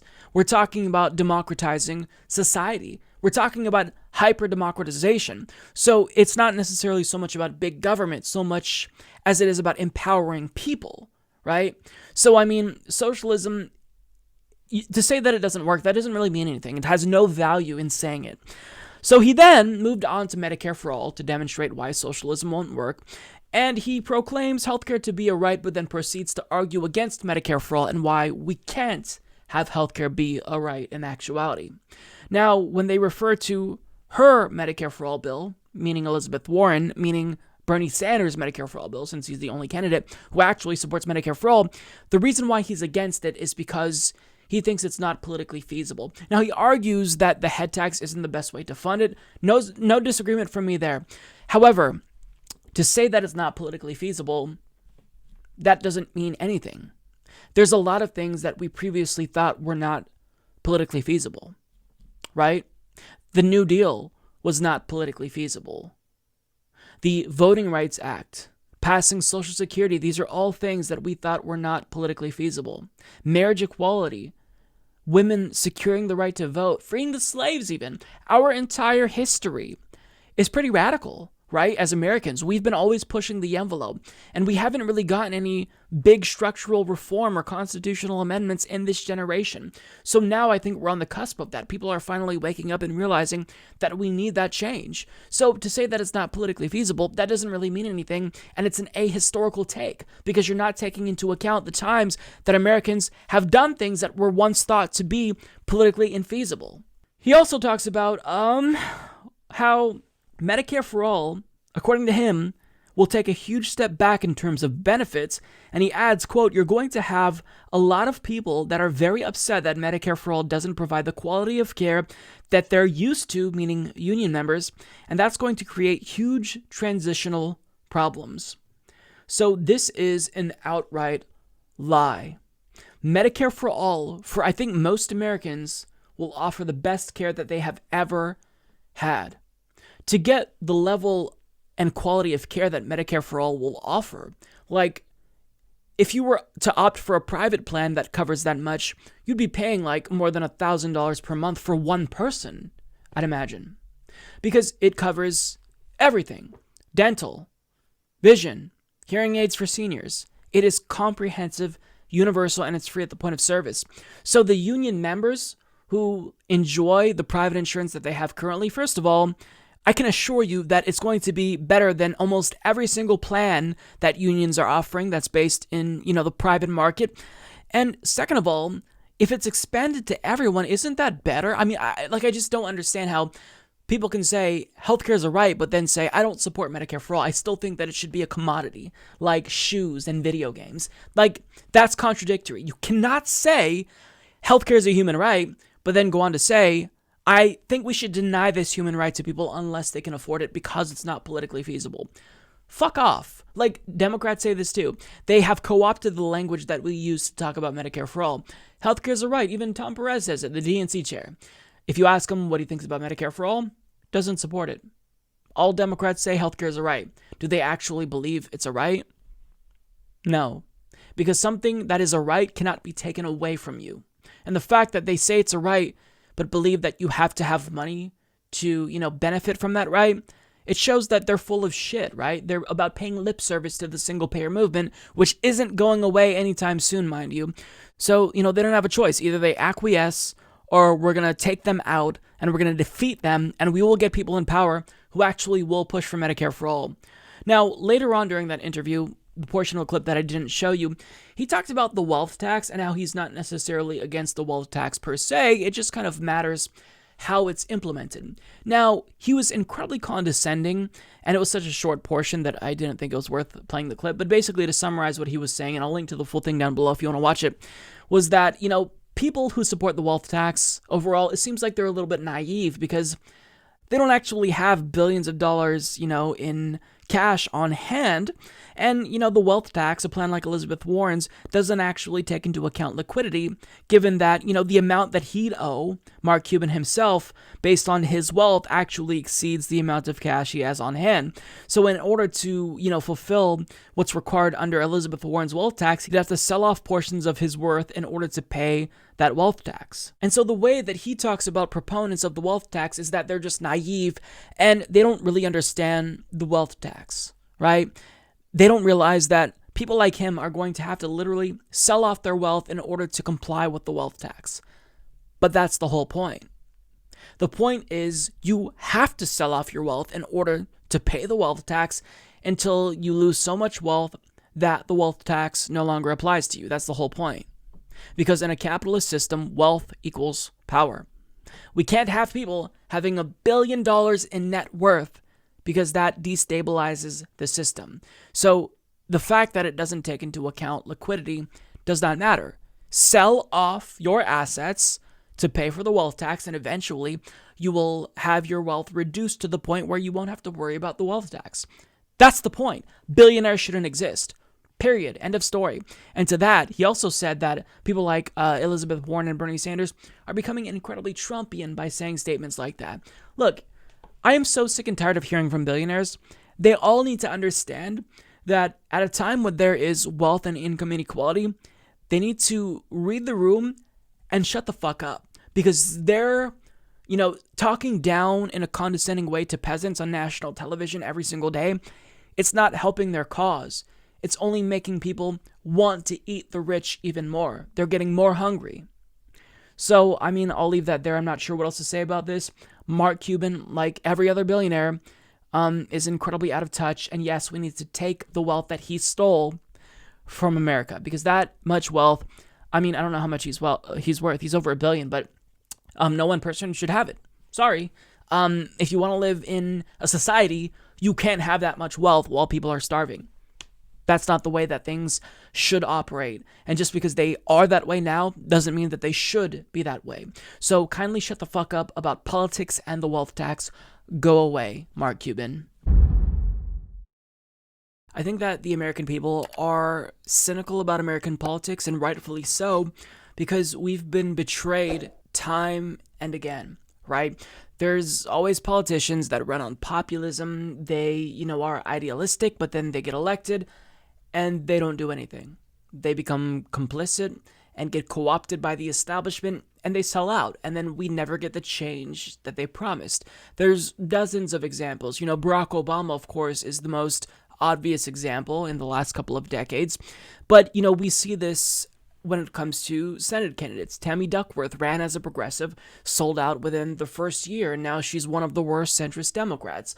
We see this, when it comes to the House of Representatives. People say one thing and then they do another, and that's incredibly frustrating, and I think that it just turns a lot of people off to politics in general, which is why people just kind of tune out and they stop voting.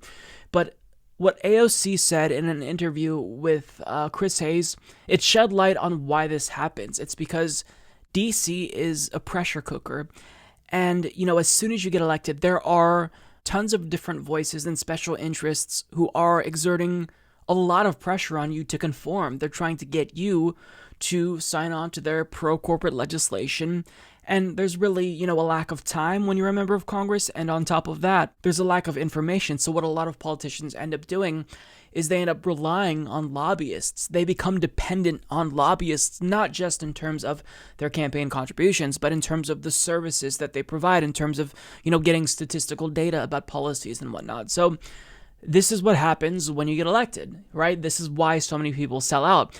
And AOC explained this absolutely beautifully in an interview with Chris Hayes on MSNBC. I feel like you've been very honest about this, about the pressure to conform. Mm-hmm. That you show up in Congress and there's just pressure to conform. Mm-hmm.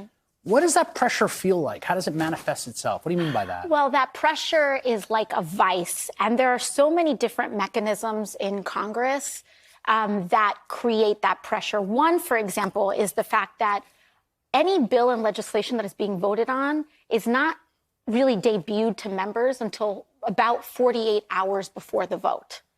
And so sometimes these bills, they go through markup, they go through individual committees, and we all sit on different committees, so there's no way that we can all be at every markup at the same time. But they move through markup, but we often don't know if a vote is coming until, according to House rules, 48 hours ahead of time, which is an improvement upon Paul Ryan's Congress, in which it was 24 hours ahead of time. And so we're talking about sometimes pieces of legislation that are thousands of pages long. And then you say, wait, this is a really big problem. That's a really big problem. And they say, well, are you on our side or not? Yeah. And there's all this like lobbyist, authored provisions that are slipped inside. Sometimes we're able to catch them and take them out. We did that quite a few times in appropriations where we found a couple fossil fuel amendments. But there's a real intense pressure to conform, yes. Do you feel like that intense pressure to conform, there's also, how do you balance, like, I'm entering this institution that I ran against in some ways that I viewed as corrupt from the outside. Now I'm inside it, and I don't want to sell out, and I don't want to be sanded down to conform, but also I want to learn how the place works. Absolutely. And those seem to me like those can be impulses that are in tension with each other. Do you feel that way? I think, well, they are naturally in tension, but that's where kind of just an individual's personality comes through. So if you just think that a person's politics defines who they are, and you see every person that is on the other side of you as almost a personal enemy, that creates a huge amount of problems for you. But when you see the result of our political process and the things that come out of our Congress as the natural result of pressures on our system, then you can treat the individuals inside that system as human. But also, it also almost, I don't like using the word civility in politics because I think it's a term to police how people talk. Yeah, but you're going to get dragged on Twitter now. Yeah, exactly. But I do think that there is an element where if I respect you, you know, like people know that my political positions when I walk in there. And what's great is that they know exactly how I feel and who I am. And so they know not to come to me with certain things. And they also It probably saves you some conversations. It saves me a ton of time.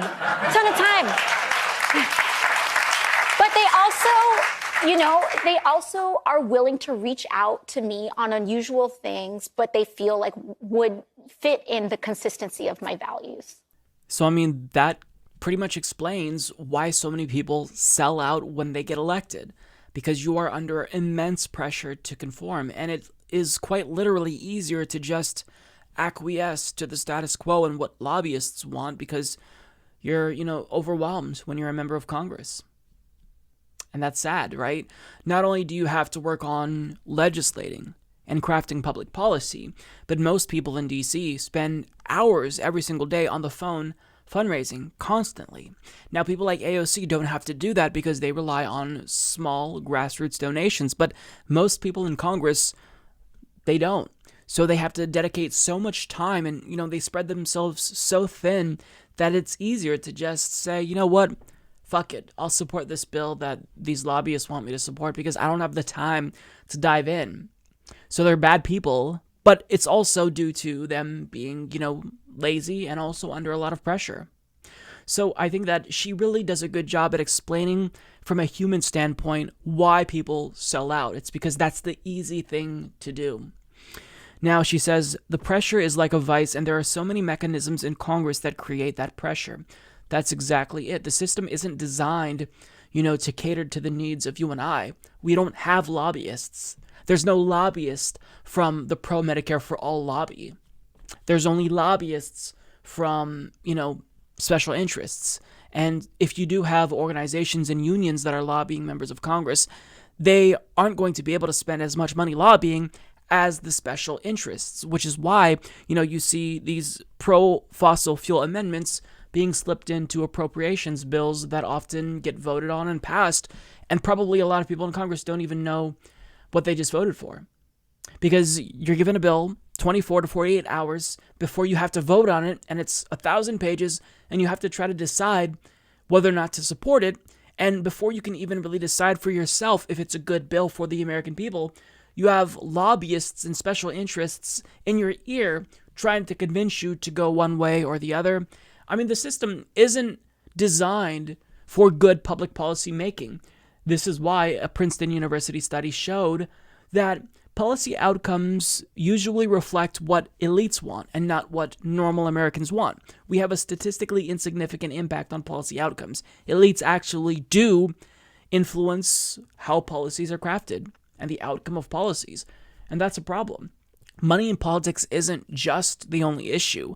It's the structure of Congress. It's the way that DC operates. It really is a swamp, for lack of a better word.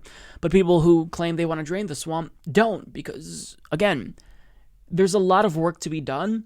So you have to, you have to delegate. You have to allow your staff to handle a lot of it. And you have to have, input from different organizations on particular bills. Oftentimes those are influences that are bad. It's a clusterfuck, right? How else do you describe that?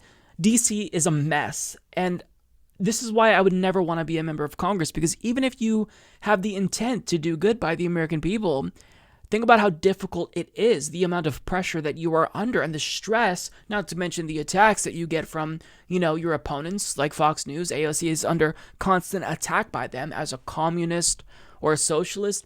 So it's not a good environment for crafting good public policy. That's just the way that it is. So we need to change the system. We need big structural change, and that's not going to happen by electing, some type of wonky technocrat like Elizabeth Warren.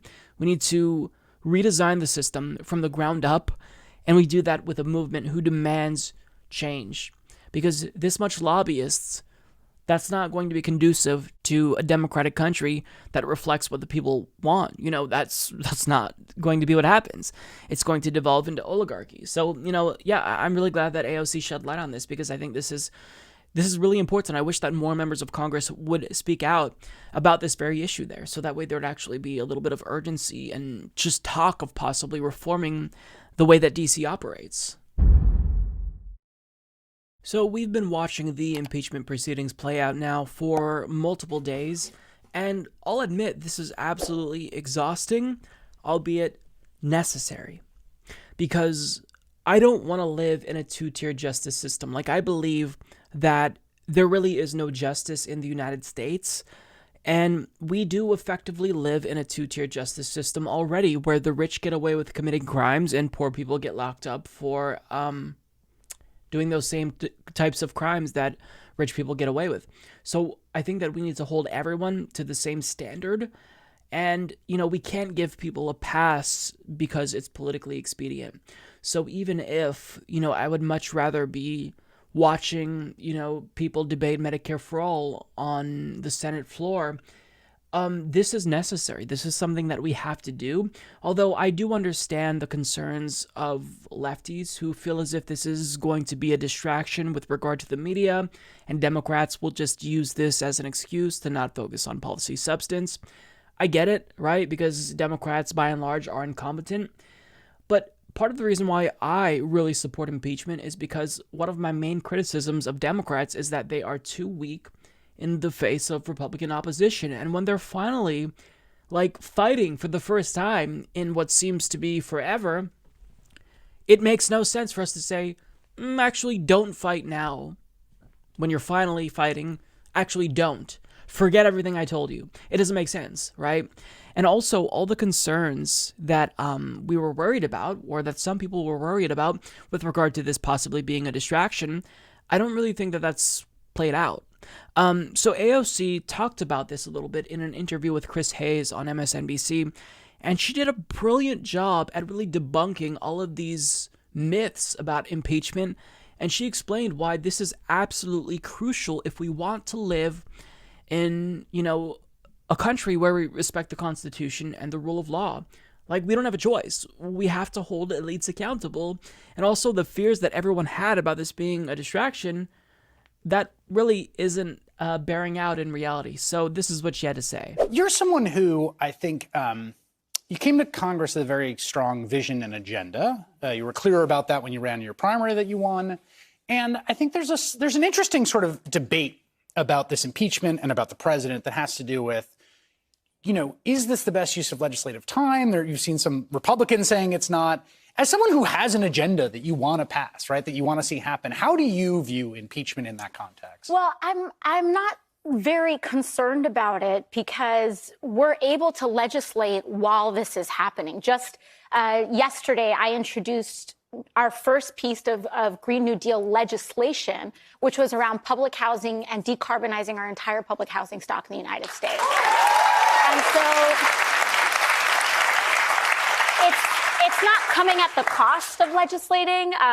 Some may say that mass media may cover our proposals a little bit less, but they don't do a great job of that in the first place. So it's no offense. I love you, but I don't think I'm going to get like a decarbonization, like Right. 8 p.m. time slot. So it's okay. I think we're legislating, we're working for people, and we're holding the president accountable, and it's all possible. And if we don't hold this accountable, then we really erode rule of law in the United States of America. And really what makes America different, when people say, I want to do business here, I want to write books here, I want to take my family here, I want to raise and be around American ideals, a lot of it has to do with the reliability that the right people will be held to account, that there are consequences for doing wrong, for hurting people, and also that this is a fair country where everyone is treated equally. But isn't that as often uttered in the breach as not? I mean, one of the things that I think helps him is there's so much cynicism about that exact thing. Well, that's exactly right, isn't it? Because there is a lot of corruption in our society. Big money and big pharma and big oil and big gas have taken over our entire political system. And there are a lot of systemic threats. But that doesn't mean that just because some things are broken, you throw out our entire country and set it on fire. Yeah. And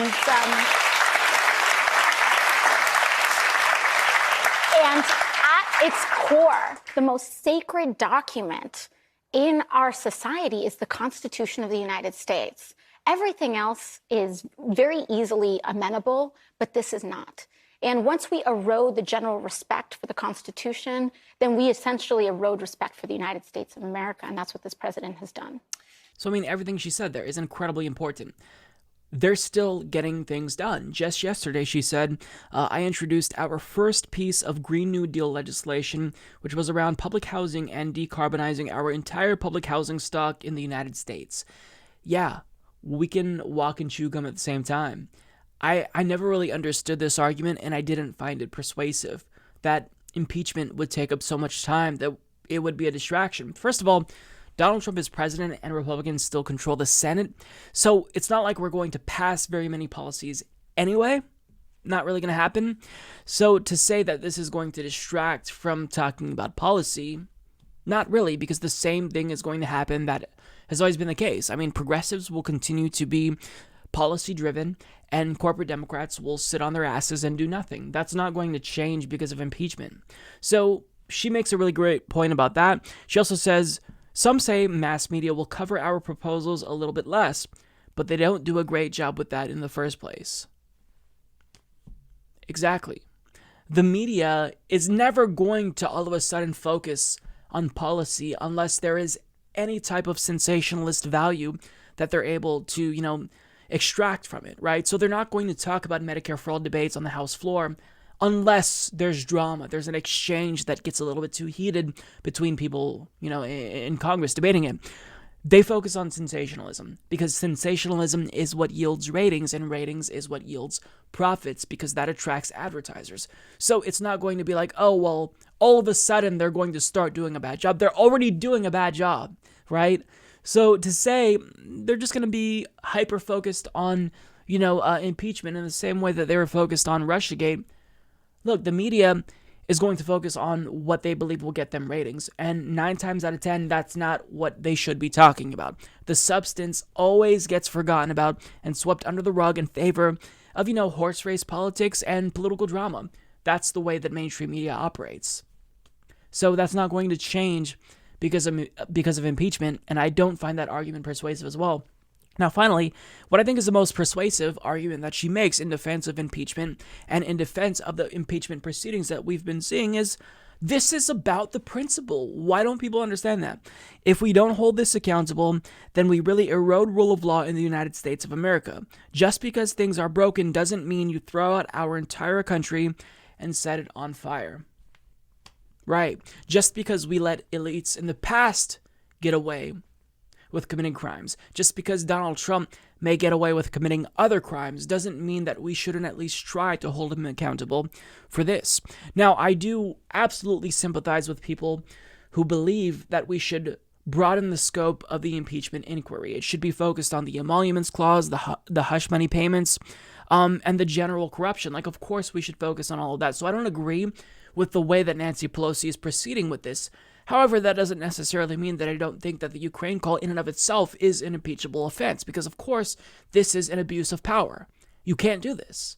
If Obama did this, he would have been impeached within 2 days, because Republicans do not fuck around, and they never take time to play nine-dimensional chess and focus on, whether or not this will affect their chances. They just act impulsively, and even though sometimes that hurts them, overall, they've been more effective at winning elections and getting the message out there because they never back down. So we need to make sure that we reinforce the message that Democrats have got to be strong, and we actually need to applaud them when they finally listen to us and they try to hold Trump accountable. I mean, we've been pushing Nancy Pelosi for this impeachment inquiry now for more than a year, and only now she's finally doing it. And, she could broaden the scope of it, but don't tell them to back away when they're finally trying to exert a little bit of pressure on Republicans and Donald Trump, because we want them to fight. Democratic Party weakness before is what led to their defeat, right? So being strong in the face of Republican Party criticism, I think that does matter. So, all of these fears that I think lefties had, some of which are legitimate, some of which I don't agree with, I think that it is important that we address them. Although, what AOC said here, I think it absolutely makes sense. None of them are persuasive enough to where people on the left should be discouraging this impeachment process from taking place. I mean, it's already basically proving that Donald Trump did in fact abuse power. So he should be impeached for that. When presidents break the law, we should hold their feet to the fire. This should be something that isn't controversial. The right is united in fighting against impeachment, so the left overall should be united in pressing for impeachment. I don't understand why some people are against impeachment on the left. I think there are legitimate concerns. I think you can argue about the way that impeachment is being conducted. I think Kyle Kulinski makes a pretty solid argument as to why Trump should be impeached for a different reason as opposed to this Ukrainian call. But with that being said, to just be against impeachment overall, it doesn't make sense to me. As lefties, we should always push for justice. And that means we fight against the two-tier justice system that we live in, and we make sure that elites like Donald Trump don't get away with crimes that they commit brazenly so. Well, believe it or not, the November Democratic Party primary debate is already here, and this time it will feature 10 candidates as opposed to 12, thank God, and being excluded this time are Julian Castro and Beto O'Rourke, who of course has dropped out. Now, this debate will feature Joe Biden, Cory Booker, Pete Buttigieg, Tulsi Gabbard, Kamala Harris, Amy Klobuchar, Bernie Sanders, Tom Steyer, Elizabeth Warren, and Andrew Yang. So I want to kind of give you my thoughts about this debate and what to look for and really what I would like to see. Now, first, because all I care about is seeing Bernie Sanders emerge victorious from this debate, I'm going to talk about him first because I want him to absolutely dominate this debate. And the way that he does that is by taking off the gloves. Now, he's gotten increasingly more aggressive throughout the course of the primary, but I need him to ramp everything he said up that's negative by about 150. Like, he's got to take the gloves off. And what I want Bernie Sanders to focus on is Pete Buttigieg. Pete Buttigieg is someone who I think is going to have to endure a lot of attacks at this debate, and as a result, his polling could go down because he is kind of viewed as a frontrunner, not necessarily the frontrunner, but one of 4 frontrunners. So he is going to have to brace himself. But Bernie Sanders has got to be the main aggressor here. He's got to make sure that he hits that message home that Pete Buttigieg is a fraud. Call out the corruption, call out his pivot away from Medicare For All once he took contributions from the health insurance industry. Call him out for the fraud that he is.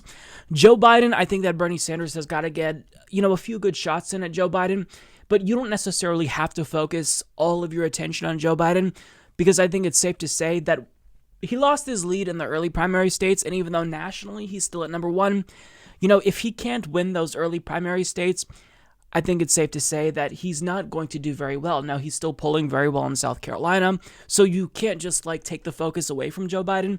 That being said, I think that Bernie Sanders, if I'm him, I would make Pete Buttigieg my main focus.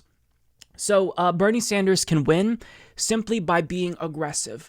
I think that what we've seen throughout the course of this primary is that candidates who have been aggressive at these debates have been rewarded, right? When Kamala Harris went after Joe Biden, she saw a big boost in the polls before she face planted and was taken out by Tulsi Gabbard. Pete Buttigieg was incredibly aggressive towards Elizabeth Warren at that last debate, and the media rewarded him for it. Now, let's be honest here. The media is not going to reward Bernie Sanders for being aggressive. They're not going to reward candidates for being aggressive if that aggression is directed at the candidates that, they like. So, for example, when Julian Castro went after Joe Biden, maybe he went a little bit too far in questioning whether or not Biden's mental faculties were there when people who are reasonable are asking that. So I'm not under this delusion that Bernie Sanders will be rewarded by the media. I think that if he were to get pretty aggressive, they would come after him. But voters are going to see that as strength. Voters are going to hopefully take away what Bernie Sanders says, which is the truth about Pete Buttigieg, that he's a fraud, and that would hopefully give him a boost. Pete Buttigieg cannot win this nomination. If he does, Trump gets a second term. So everyone who's in this debate needs to focus on Pete Buttigieg. Anyone who isn't, they're not serious. Now, I don't necessarily know that this surge is going to have longevity. Maybe he face plants a month later. We don't know, right? There's been kind of one candidate in the spotlight throughout the course of this primary each month-ish, and they face planted, right? The main three candidates have been Bernie Sanders, Elizabeth Warren, and Joe Biden. So maybe, Pete Buttigieg's frontrunner status will be short-lived, although regardless, he's surging now. You've got to attack him. If I'm Elizabeth Warren, this is kind of a difficult predicament because she kind of lost her frontrunner status after that last debate when she kind of entered that debate as the frontrunner, and as a result, everyone kind of directed their anger towards her and tried to bring her down. We saw Amy Klobuchar and Pete Buttigieg kind of direct their aim at her, and, as a result, the media took that as her not really being ready to defend her frontrunner status, and she kind of lost it. So, on top of that, she's pissing off progressives left and right. Her response to the Bolivian coup, her backtrack on Medicare For All, she's proving that she's not a good candidate. So if I'm Elizabeth Warren, I just survived this debate, right? She doesn't have to do too much because she's in a relatively solid spot. I would just join Bernie Sanders in the event Bernie Sanders attacks Pete Buttigieg and just back him up, be his wingman in this debate. And I think that there's not much room for Elizabeth Warren to grow by attacking anyone because she's already, in a pretty solid position at the top in early primary states. So attacking people like Pete Buttigieg, I think that would be wise for Elizabeth Warren to do. Although I will say that she doesn't necessarily have to be as aggressive as Bernie Sanders because he needs to do more to, move up in polling. Now, when it comes to Joe Biden, he has to have a good performance. I don't think he will have a good performance. He's hanging on for dear life. He lost his lead in early primary states. Basically, his only hope is that he'll win South Carolina and then get momentum after South Carolina to kind of propel him throughout the course of the rest of the primary. Now, South Carolina, it is a delegate-rich state, as far as I know, I believe. So, that's not necessarily a bad strategy, but he cannot slip any further. Otherwise, there's no point in him even staying in to Iowa. So he just has to survive, and I don't necessarily believe that he's going to be the target since he's no longer really viewed as the front runner. He may be polling at first nationally, but what really matters is your status in early primary states. He just has to survive, and if he really targets someone like Pete Buttigieg, which I don't think he will since that is an ideological ally to him, that could help him. If he's a little bit aggressive, that could help him. But I think that the most likely scenario is he's just going to fall asleep throughout the course of this debate. And, we'll kind of forget that he's there unless the media props him up and makes him, the center of attention, which I think that Pete Buttigieg will kind of be for this debate. So moving on, Tom Steyer is someone who really shouldn't participate. Again, I am against billionaires being able to buy their way into these debates, so he should not be taken seriously. I don't think he was last time, but that should be the same case now, and whenever he talks, he should be made fun of. People should really dismiss him, and he shouldn't be here. So I don't want him to win, and I don't really think he can win because he's a billionaire. So when he preaches, being anti-establishment, and when he speaks out against corruption, you're a billionaire. You have no street cred, and what you're saying, it's not landing with the American people. Now, when it comes to Andrew Yang and Tulsi Gabbard, I'm going to lump these two in together because these are people who have large online followings. And basically what they need to do is one of two things, if not both. One, they need to each have at least one good moment. And they need this to secure a spot in the next debate, right? In hopes that maybe they can, have a spark that catches fire and they get a little bit of a boost like Pete Buttigieg or Kamala Harris got. But they need one moment, and it can't just be a solid moment. Like, they need to shine. It needs to be a moment that we're all talking about. On top of that, we're at a state in the race where people are going to start bowing out probably relatively soon. So they're polling lower. So they need to attach themselves to a bigger candidate, right? Someone who they may back in the event they lose. Someone they may endorse in the event they drop out. Whether that's Elizabeth Warren or Joe Biden. It seems like Andrew Yang is kind of gravitating towards Joe Biden. He should attach himself to Biden. Tulsi Gabbard, she's just all over the map ideologically speaking, so I don't know who she'd attach herself to. But attach themselves to a bigger candidate running for purposes of this debate. Like, I'm not saying endorse them at this debate. What I'm saying is, strategically speaking, if you kind of act as the wingman or wingwoman to another candidate, that can kind of give you a little bit of a boost if you kind of ride their coattails in order to at least get you to that next debate stage. That's really the goal, right? It's survival here. When it comes to Andrew Yang, I believe he's already qualified for the December debate, so he's not going to have as, big of a task here. But Tulsi Gabbard definitely needs to have at least one good moment. And she has performed fairly well at the debates before, excluding the last debate. But, I don't necessarily think that this is out of the question. She just needs to try to attack someone and hope that it lands.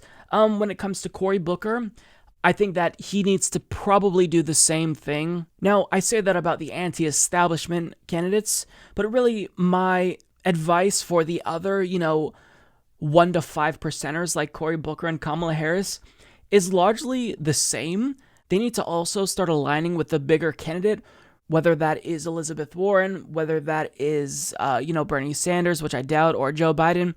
They've got to make sure that they kind of align with someone else because, look, their days are short-lived. They're not doing great, right? So they need to make sure that they, one, have at least one good moment, and two, they start really aligning with someone else at this debate to try to have a good moment, right? Everyone is trying to suck up as much air as they possibly can in the room at this debate, and that's no different for them. So basically, my advice for them is the same as the anti-establishment candidates like Tulsi Gabbard and Andrew Yang. The one difference is that I will say they are probably going to have a more difficult time because there's not very much momentum for Kamala Harris or Cory Booker. I think there's more momentum online and more enthusiasm for her than there is for Cory Booker. I mean, there's just no there for him. So she's going to have an easier time than him. But Cory Booker really is just, he's hanging on by a thread. And when it comes to Amy Klobuchar, last and least, I don't know what to really expect from her. The only way she's going to be able to win this debate is if the media and the hosts, the moderators, do what they did last time and basically just ask her 100 different questions and prop her up as if she's a legitimate contender. That's what they did for her and Buttigieg, and unfortunately for her, Buttigieg is the one who ended up getting the most out of that. But she is not going to do well unless the moderators prop her up. And she doesn't necessarily have to do very well. I can't imagine she has that much funds left. Although she did get a boost in fundraising after that last debate. However, I can't really see her sticking around for much longer. She's probably hoping that she's going to be the next centrist to surge after Biden, but I mean, Buttigieg kind of filled that spot, but in the event he goes down and Biden remains at the top, she's kind of hoping to get the boost. I don't know what to expect from her because she's incredibly boring and milquetoast. So I'm not expecting much from Amy Klobuchar. With that being said, of course, she needs to have a good performance, but I don't necessarily think that will happen unless it is because she is propped up by the moderators. So with that being said, what I really, really, really want to see more so than anything is Bernie Sanders be aggressive.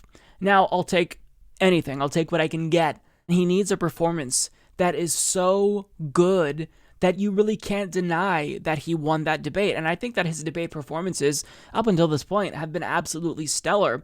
The problem is, he's not really doing much for himself. He's not moving the needle in terms of polling. Now, yes, he has 4 million individual donations. He has more than 1 million people on the ground fighting for him. But in that national spotlight, you've got to demonstrate to people that you are a leader who is strong, who's assertive, who is capable of taking on Donald Trump. We all know that Bernie Sanders has it in him, but he needs to just get this, idea out of his head that you can't be negative and that negativity is bad. No, you're fighting for the American people. This is a fight for, the planet. So it's incumbent on you to prove why you're the real deal and why people like Pete Buttigieg are frauds, why his ideological position is non-existent and he's influenced by the money he's taking. Like, Bernie's got to take the gloves off. That's all I can say. I've been saying this after every single debate, and if he doesn't start doing that, then I don't think he's going to improve in the polls. So he has to call them out. I have no doubt in my mind that whenever he talks, he's going to make excellent points. But for the love of God, Bernie, take the fucking gloves off and hit them hard. That's the only way you're going to really show to people that you're serious here, because you're going to this debate with a lot of loyal supporters who aren't going to abandon you. So we have to broaden, though, that core appeal, and you do this by being assertive and aggressive, and by also really making the case about electability and driving home the point that an establishment Democrat will lose to Donald Trump as Hillary Clinton did. Bernie Sanders needs to explain how he's the only progressive on the stage who will excite the base. He's got to do this. He has to win this debate. He's not going to be out of it. I don't want to imply that that's the case, but we need a good performance because we need a surge from Bernie Sanders. He got a little bit of a surge, but now we need to propel him into first place because we're coming down to the nitty-gritty. The Iowa caucus is in February, so he's got a lot of ground to make up if he wants to win. And you do that by having really solid performances at these debates. And you've got to take the gloves off in order to win, because playing nice isn't going to work in 2019. Donald Trump is president. So you've got to be aggressive. You've got to be assertive. And you've got to call people out like Pete Buttigieg for the frauds that they are. So that's kind of what I am expecting. That's what I think we should look out for. And yeah, either way, this is going to be pretty exciting for the first half, and then that last hour is going to be incredibly draining, and we're all going to hope that it's over. So yeah, I don't have anything else to say. We'll just watch, and then I'll follow this up with my debate analysis and debate breakdown shortly after it airs. Well, we knocked out another debate, and I honestly don't know if the debates are in fact becoming progressively worse, objectively speaking, or if I personally am just getting increasingly frustrated and disenchanted with the process itself. And the reason why I say that is because, I don't know what the average non-politically savvy consumer of news media would be able to take away from these debates that would help them make a more informed decision going into 2020, because there's just little to no substance. There's not enough time for the candidates to really dive deep into these issues and actually debate issues like healthcare and foreign policy and debate solutions with regard to climate change. There's just none of that. And the moderation is just incredibly incompetent at all of these debates. This one was certainly no different. Some of the questions that they asked were absolutely insane. Why waste your time asking Andrew Yang what he'd say to Vladimir Putin in his first call as president? Who cares? Why ask Elizabeth Warren about a national service program? Why ask Bernie Sanders about whether or not it's appropriate for his crowds to be chanting "lock him up" about Donald Trump? Who cares? How does that make me make a more informed decision while voting? Now, when it comes to Bernie Sanders, we know that they deliberately tried to tie Bernie Sanders to Donald Trump and prime people to believe that he's Trumpian, because MSNBC and the Washington Post, both moderators here, they hate Bernie Sanders. In 2016, Washington Post ran 16 negative stories about Bernie Sanders within 24 hours. So we know that their agenda is crystal clear. But getting to the substance here, there was just not much to be found, and I find that incredibly frustrating. Because we need to really dive deep into these issues, go through the details about healthcare and not just debate, the centrist versus, the progressive position. Actually allow Elizabeth Warren and Bernie Sanders to hash out their differences, because these debates, they kind of present this false image of Elizabeth Warren basically being, the standard bearer for Medicare for All, when that's not actually the case, right? We're asking a billionaire, Tom Steyer, a question about affordable housing. I mean, the entire process is laughable. With that being said, we're going to get into the specifics and who I think, was the winner, who lost. I think that this, like all debates, is largely subjective. I don't necessarily believe that there was any clear winner. With that being said, let's talk numbers first. So when it comes to talk time, Elizabeth Warren got the most time to speak with 13.4 minutes, followed by Pete Buttigieg with 12.8, Joe Biden with 12.6, Bernie Sanders with 11.8, Cory Booker with 11.5, Kamala Harris with 11.5, Amy Klobuchar with 10.7, Tulsi Gabbard with 9.2, Tom Steyer with 8.3, and Andrew Yang with 6.9. And when it comes to Google search results, once again, Tulsi Gabbard did dominate in this category. Bernie Sanders and Pete Buttigieg also saw some spikes throughout the course of the debate, but there was also some interest for Kamala Harris and Joe Biden. When it comes to attacks overall during the debate, we see that Tom Steyer was the most aggressive, and then we also had Amy Klobuchar taking shots at Joe Biden, Mayor Pete, and Tom Steyer. Now, they didn't include Mayor Pete here, but she did in fact attack him for his qualifications. Now, going back to talk time, I find it incredibly absurd that Andrew Yang, who is polling higher than people like Cory Booker, polling higher than Tom Steyer and Amy Klobuchar, gets the least amount of time to speak. That is absolutely absurd. Out of all the frontrunners throughout that first half of the debate, Bernie Sanders was given almost no time. He was being completely ignored, and I'm actually surprised that he got the amount of time that he ended up getting when it was all said and done, because Bernie Sanders was also being ignored. Now, the thing about Bernie Sanders and Andrew Yang and why they kind of get swept under the rug is because they are less aggressive debaters, right? They don't necessarily take as many shots at their opponents. And when you take shots, when you instigate these types of exchanges, you do get more time to speak. And I think that it is a really important debate strategy to kind of be aggressive and elbow your way into the discussion by taking shots. Tom Steyer was able to get more time because he invoked other candidates. So I think that, if you want more time, then you've got to really speak up and you've got to be a little bit more aggressive. That would be my advice to Bernie Sanders and Andrew Yang, but that's just not the way that they debate. And on top of that, moderators should not be going out of their way to give Amy Klobuchar so much time to speak as if she's a frontrunner. She's polling at 2% nationally? Andrew Yang is beating her. How are you not including him in the discussion more? How are you ignoring candidates for large periods of time? I mean, the way that this is moderated, it doesn't make sense to me. This is why I don't believe that corporate media should be moderating these debates, because when you have a privately owned corporation moderating them, we don't know if their agendas are getting in the way. But 9 times out of 10, that is in fact the case. We all have biases, right? And moderating a debate with 10 different candidates would be difficult. But I mean, you've got to do better. You've got to do better. And MSNBC, CNN, the New York Times, Washington Post, they've all completely bungled these processes. Now, we're going to get to some specifics. I'll do some follow-up videos with individual segments. I think that there were some really huge moments of the night that happened in that second half.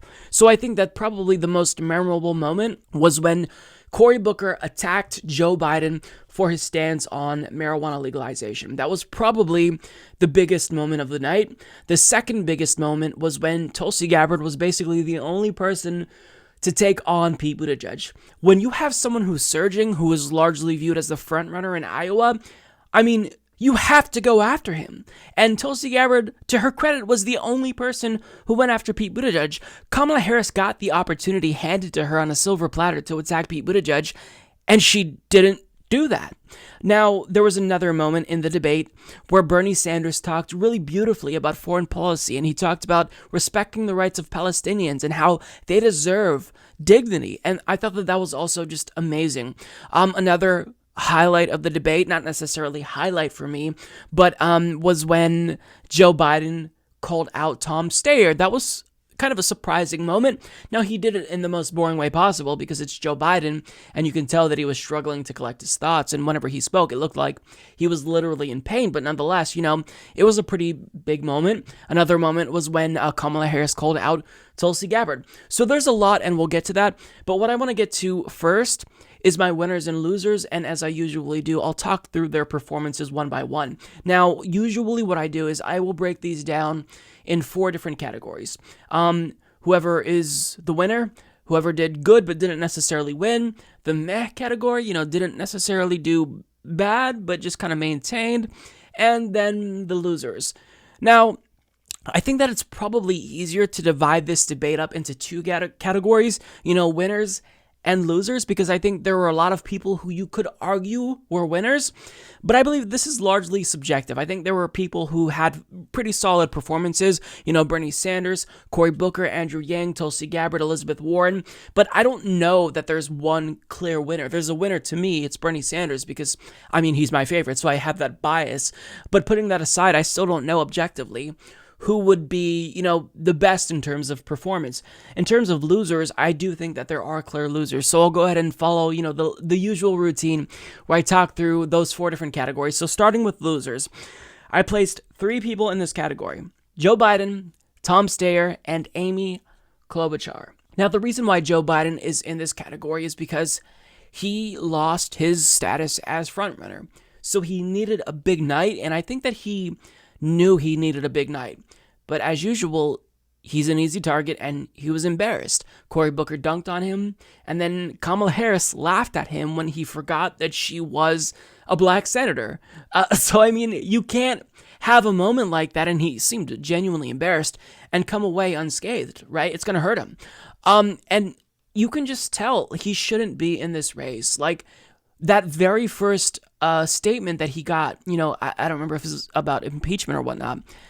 Like, he kept losing his train of thought, and it was just painful to watch. Like, he shouldn't be in the race. He's not helping himself at all in these debates. And I don't know what else to say. Joe Biden is not fit to be president. His performance here really spoke to that. Now, when it comes to Tom Steyer is someone who is a complete fraud, and Joe Biden kind of exposed him. Now, the problem with Tom Steyer is he really wants you to think that he's anti-establishment, that he's not like all the other people on stage, and he's the only one who did X. Like, anyone can say that about anything, right? You can say that you're unique in some way and criticize everyone else for not doing this unique thing that you did specifically.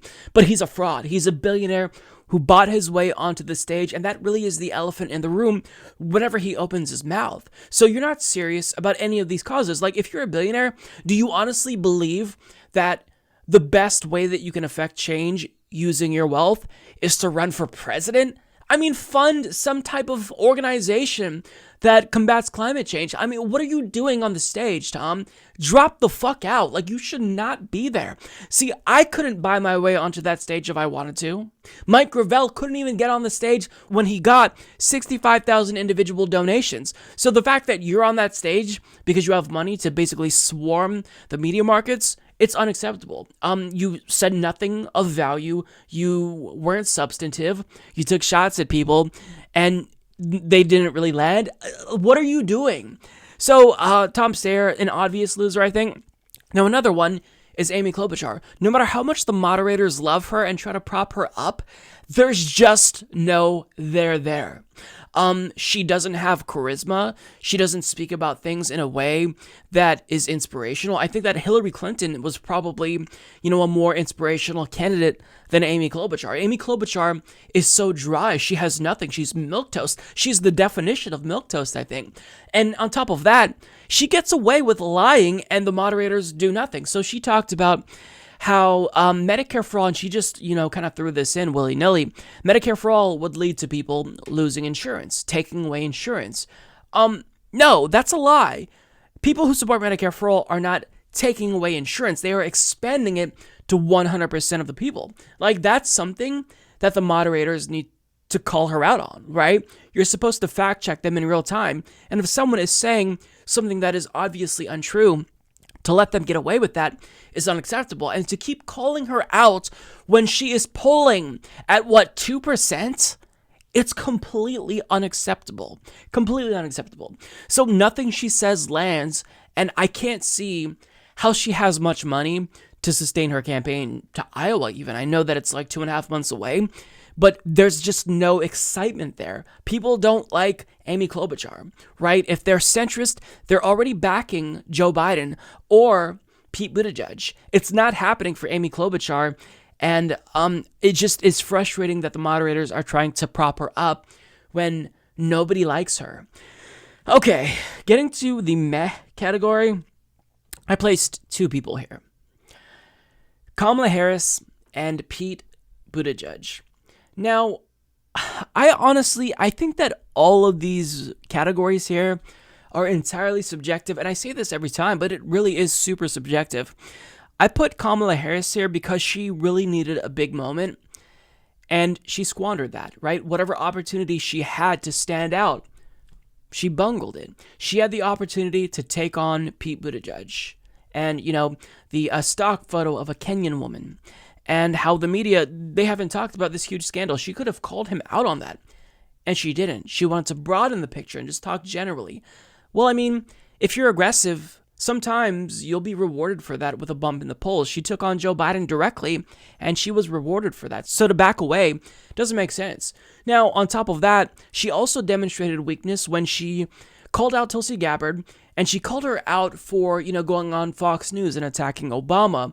Even if it's not policy-based, it can land with voters, because I don't feel comfortable with Tulsi Gabbard going on Fox News before and criticizing Obama for not saying radical Islamic terror. She went on Breitbart like a couple of weeks ago.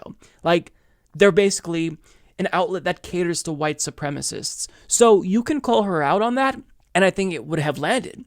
But she called Tulsi out, Tulsi responded, and then Kamala Harris backed down.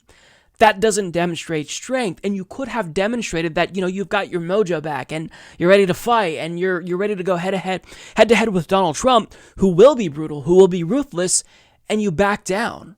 You were too afraid to actually take on Tulsi Gabbard here, and she basically swatted away that attack, and I think that you kind of had a valid criticism of her in that regard. So for you to back down, it just shows weakness, and that's not a good look.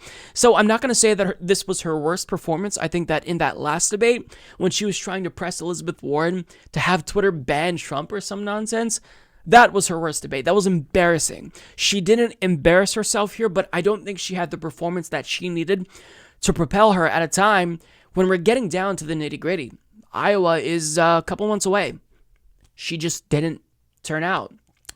So in the meh category, Pete Buttigieg, you can honestly argue that he's in the good category, and I say this not because I think he performed well. I think that he performed terribly. But he is now, as I stated earlier, perceived to be the frontrunner because he has taken the lead in Iowa, which could give him momentum if he does in fact win Iowa. So if you're in that newfangled position as a frontrunner, you should, basically brace yourself and be able to absorb a lot of attacks. But Pete Buttigieg wasn't really attacked. Throughout the course of the debate, people were obviously biting their tongues. They didn't want to attack Pete Buttigieg. Now, thankfully, Tulsi Gabbard was the exception, and everyone else on that stage should thank Tulsi Gabbard for doing their work for them, because, it's in everyone's best interest to take out Pete Buttigieg. But, he didn't have a great performance. He didn't say anything that I think will resonate. He didn't have a good reason as to why he's not really appealing to black voters. But with that being said, if you really weren't the subject of attacks when you're the front runner, that's a pretty good day for you, regardless of your debate performance. If nobody's calling you out and you don't have to defend yourself, as hard as Elizabeth Warren did in that last debate, yeah, you're not coming out too badly. So I don't know that there was enough attacks at him that will actually drive down his numbers. Now, maybe Tulsi Gabbard knocked him out in the same way that she knocked out Kamala Harris, but I don't think that her attack on Pete Buttigieg was as powerful as the attack on Kamala was. Now, it was great, and we'll get to that, but he didn't have to defend himself as much. Like, each time you're the front runner, you are supposed to be bombarded with attacks. Like, your opponents want to back you in the corner. After that first debate, Kamala witnessed this. In that last debate, Elizabeth Warren witnessed this. Pete Buttigieg, he kind of got a pass. And that's to the failure of everyone on that stage. Tulsi Gabbard, not so much, because she actually did her job on that debate stage. Now, getting to the good category. This is a really tough one. So I'm going to place Andrew Yang, Tulsi Gabbard, Cory Booker, and Elizabeth Warren in this category as well. Now, you can argue that Bernie Sanders also belongs in this category because, as I stated, I don't believe that there's a clear winner, but I'll get to why I think Bernie Sanders won. But with that being said, I placed these people in this category because overall, I think that they had solid performances. Was it enough to move the needle for them? That we'll have to find out. But Andrew Yang, I really felt like he improved his debate performance. In each debate, he really tends to get better. Like, he has stepped it up. You can tell that he is, more comfortable talking about policies. He kind of has broadened the scope, and he's not just talking about universal basic income. He's branching out to talk about other policies, and I think that that's a really good look for him. What he needs to do, because he has that really loyal base of supporters, he's got to find a way to broaden his appeal, right? Andrew Yang didn't really have a fair opportunity to pitch his ideas because he was largely ignored for a good portion of that debate, even though he is basically in, 5th or 6th place overall, depending on the poll. But I would say to Andrew Yang the same thing I'd say to Bernie. You have to be aggressive. Now, I'm just going to have to accept that some candidates are too nice. Andrew Yang and Bernie Sanders, they're too nice. So they're not going to be aggressive. But, if you're not aggressive, then you will be kind of ignored for portions of this debate. You've really got to try to get in there. With that being said, Andrew Yang still did good. I think that this was a solid performance. The only thing that I will knock him for is defending Tom Steyer. Like, don't defend a billionaire in any context ever. By definition, billionaires are pieces of shit who should not exist. So don't do that. Otherwise, Andrew Yang did a good job. When it comes to Tulsi Gabbard, so throughout the first half of the debate, I was not very impressed with her performance, but she definitely picked it up towards the end. So the thing about Tulsi Gabbard that I don't get is her performance and really who she chooses to target. Like, I don't understand why she goes after Hillary Clinton's foreign policy when you have Joe Biden on the stage, who basically has the same exact foreign policy as Hillary Clinton. You're not running against Hillary Clinton. You're running against Joe Biden. Now, it's well played. Like, the way that she spun this, Hillary Clinton attack, I think that was a brilliant move. But it's time to move on now. You got people's attention, so now it's really time to talk about policy. Talk about the things that you are running on. And the thing about Tulsi Gabbard is she has the same problem that I have. She needs to learn how to cut out the fluff and be more concise. Like, for me, I'm a chatterbox, right? So I'm always talking and talking and talking, and I really have to force myself to get to the point that I want to make. I'm doing it right now. And she has this problem, and she's got to fix it because you don't have time. So I'll give you an example. When it came to climate change, she started off her answer about climate change mitigation by talking about how, I've talked to Republicans and libertarians and all progressives alike. We all care about this. Yes, we know that lots of people care about climate change, but you just wasted a minute of your time not talking about solutions. Now, she ended strongly on that particular answer, but you have to cut out the fluff and get straight to the substance. And she does have an issue just getting to policy, right? Like, she ended her closing statement by talking about respect and aloha. That's platitudes. Get to the policy, lay out your agenda, because if you are a candidate like Tulsi Gabbard and Andrew Yang, to be fair, you're not going to be given that much time. So you've got to make the best impression you can possibly make, and just espousing platitudes, everyone else in the race is doing that. So people aren't really going to be able to determine who's the better candidate based on who has the nicest platitudes. Like, they're voting based on policy. And Tulsi should have laid out her agenda there. With that being said, I don't want to be too hard on her because I think that her performance was good overall. And this is namely because she had a really big moment. And she knows that she needs at least 1 to 2 big moments at each debate to kind of build up momentum to propel her for that next debate, to get more donations and support so she qualifies. And she did that. Now, I will say, and I don't want to talk too much about this in this debate breakdown because I will have a separate segment on that.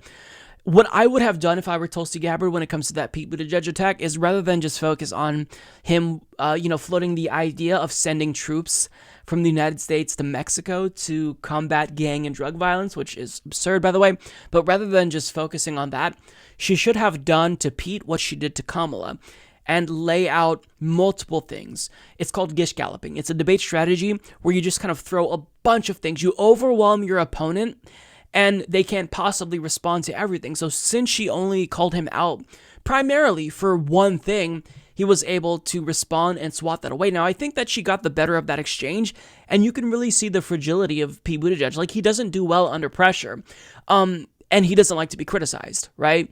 But if she kind of threw a lot at him, the way that he was basically lying about endorsements he got, his record in South Bend, I think it would have been a knockout punch in the same way that she gave a knockout punch to Kamala Harris. Now, with that being said, I think that her calling out Pete Buttigieg is great. It's fantastic. But, I think that there could have been a better way to do that, but I still think she did a good job. And why she refuses to attack Joe Biden, though, like, it doesn't make sense. It makes no sense to me. He's your opponent, and your whole thing is regime change wars. You have someone in the race who voted for the Iraq War. You can't talk about, the Bush and Hillary doctrine when you have someone on the stage who voted for the Iraq War. So I don't get the strategy. I don't get, the criteria for how she chooses who to attack and who to give a pass to. But either way, her performance, I think, was solid. Getting to Cory Booker. Cory Booker, he irritates me a lot because he is always one of these candidates who is, about I'm above the fray, right? We can't attack each other. We can't have all of this divisiveness, right? And whenever he says that, I hate him. But whenever he starts actually calling out his opponents in a meaningful way, he does a good job, and he's got phenomenal one-liners. So when he talked about how Joe Biden didn't want to legalize marijuana, and he thought when he heard Joe Biden say that, he must have been high, that was a phenomenal way to criticize Joe Biden. It was memorable and probably the best moment of the night throughout the whole course of the debate. So, kudos to him for that. But overall, did he do enough is the question, because he's kind of on the brink of death, right? He hasn't qualified for the December debate yet. So was that enough? I don't know. Really, who truly is going to benefit from this debate is based on who the media chooses to prop up. So if they think that Pete Buttigieg should benefit from this, they're going to declare him the winner and he's going to get a boost. If they think that Cory Booker should be the new winner and they start their love affair with him and move on from Pete, then Cory Booker will get a boost. So I think this will be determined by the media, by and large. However, I think his performance overall, objectively speaking, as someone who does not support Cory Booker and who thinks he's fake and smarmy, I think it was solid. Now, when it comes to Elizabeth Warren, I don't know what to say about Elizabeth Warren. I think that her exchange with Cory Booker about the wealth tax was solid.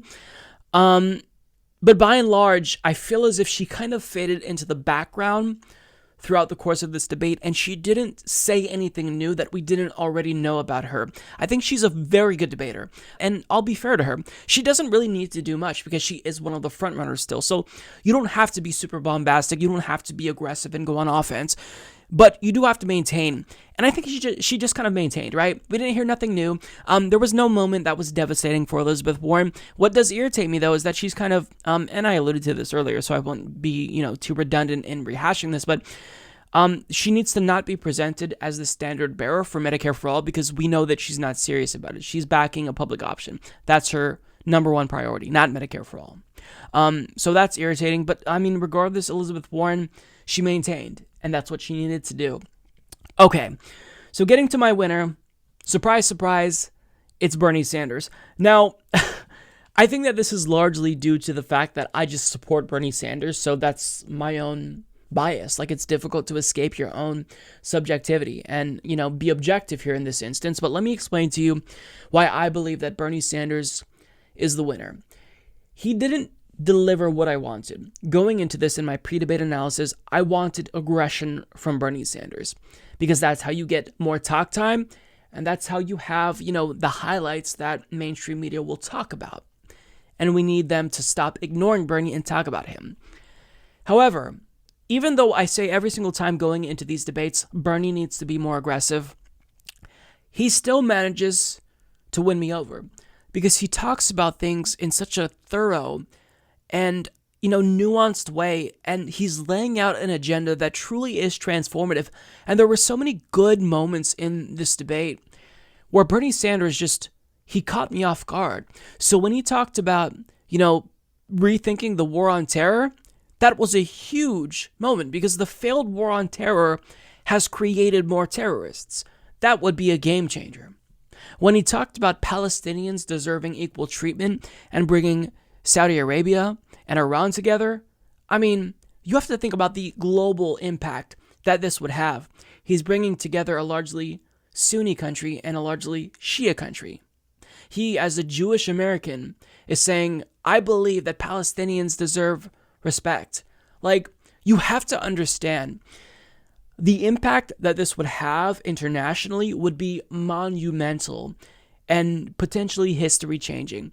So I'm trying to accept the fact that Bernie is not going to give me the aggression that I want.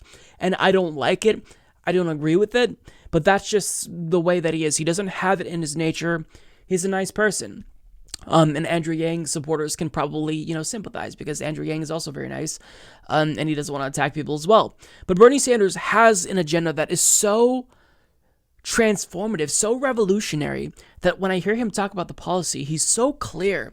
He, conveys a vision to the American people that is unlike anyone else on the stage. And even if he's not attacking them, I think he differentiates himself from the rest of the field by always cutting straight to the core of the issue. When we talk about healthcare, we have to talk about taking on the health insurance industry. When we talk about, climate change, we've got to talk about standing up to the fossil fuel industry. His answer on climate change, by the way, was remarkable. So that's why Bernie Sanders, I think he won this debate. Now, was he a clear winner? Was it, just above and beyond everyone else? No. And I'm willing to admit that I think that I'm probably labeling him the winner because I agree with him more, right? So he spoke to me, and I don't necessarily believe that there was a clear winner. And I try to be fair and objective, and I've declared other people winners before. But the thing about Bernie Sanders that I will say is that, he, throughout the course of all of these debates, is staying the course, right? He is not trying to win by having these really big moments throughout this debate and attacking people. He's trying to win based on policy. And while I think that there is, value in attacking your opponents during a primary, I do think that this debate strategy that he has now would be great going up against Donald Trump, because Donald Trump is going to try to make this, a race to the bottom, right? This will be gutter politics with whoever is the nominee going up against Donald Trump. But if you stay focused on policy substance and you're really, really substantive, then I think that that's the best strategy going up against Donald Trump. So Bernie is he's staying the course. That's, I think, the best way to put it. And sometimes slow and steady wins the race. I'd love to see him actually call out the corruption. Like when Pete Buttigieg and Amy Klobuchar talk about Medicare For All, who wanted a public option, all of that nonsense. I would love to hear him ask them, how much money have you taken from the health insurance industry? Let me tell you, I have a list right here. That would be such a powerful moment. So, he's a nice guy, but you can attack someone in a very polite way. You can criticize them while not conveying aggression, if that's what he's worried about. But with that being said, there's just so much substance there that I find it hard to fault Bernie Sanders, because he's given me exactly what I want when it comes to policy, the substance, the nuance, and he's doing this with a very limited amount of time, right? He's very concise, he gets straight to the point, and that's what I love about Bernie Sanders. So that's why I think he won. Could you argue and say, I think it was someone else? Yeah, I think that those 5 people, Yang, Gabbard, Booker, Warren, if you're a supporter of them, I think you're probably going to argue that they were the winner of this debate. But certainly what I'm not willing to negotiate on is the fact that Biden, Steyer, and Klobuchar are definite losers. But I looked at lists online, and I try not to do that before doing these debate breakdown videos, because I want my opinion to be unadulterated, and they were just all over the place. And this is something that I think we're going to continue to see, because with that many candidates on the stage, it's really difficult to kind of have your moment and stand out. So candidates do what they can, and this really is about how wisely you use your time, right? And I think that Bernie Sanders always uses his time wisely, and he speaks truth to power. Now, he's preaching to the choir. I'm the choir, right? So everything he says, it's going to resonate with me because I'm a Bernie Sanders supporter and I believe he's the best. But you can make the case that maybe debate performance-wise, he wasn't the best, but I mean, there wasn't, many attacks lobbed against him, and that leads me to believe that maybe they're sleeping on Bernie Sanders and he could be a sleeper, right? He's still in the process of slowly but surely surging. He's gaining in the polls, right? It might not be at the speed that Pete Buttigieg is gaining, but he's gaining nonetheless, while Elizabeth Warren and Joe Biden are going down. So, you know what? He's not aggressive, but I love him anyway. So that's my breakdown. We're going to get to the specifics. And yeah, I'm curious to know what you think. I always kind of like to gauge the audience because I do believe that this really is subjective.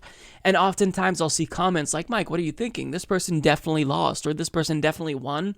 And I really do believe that you can make that case and possibly persuade me, because this really is subjective. When there's this many candidates, it's so difficult to stand out. And this is really, it's tough. We're not really engaging in policy details in as thorough of a way as we need to be.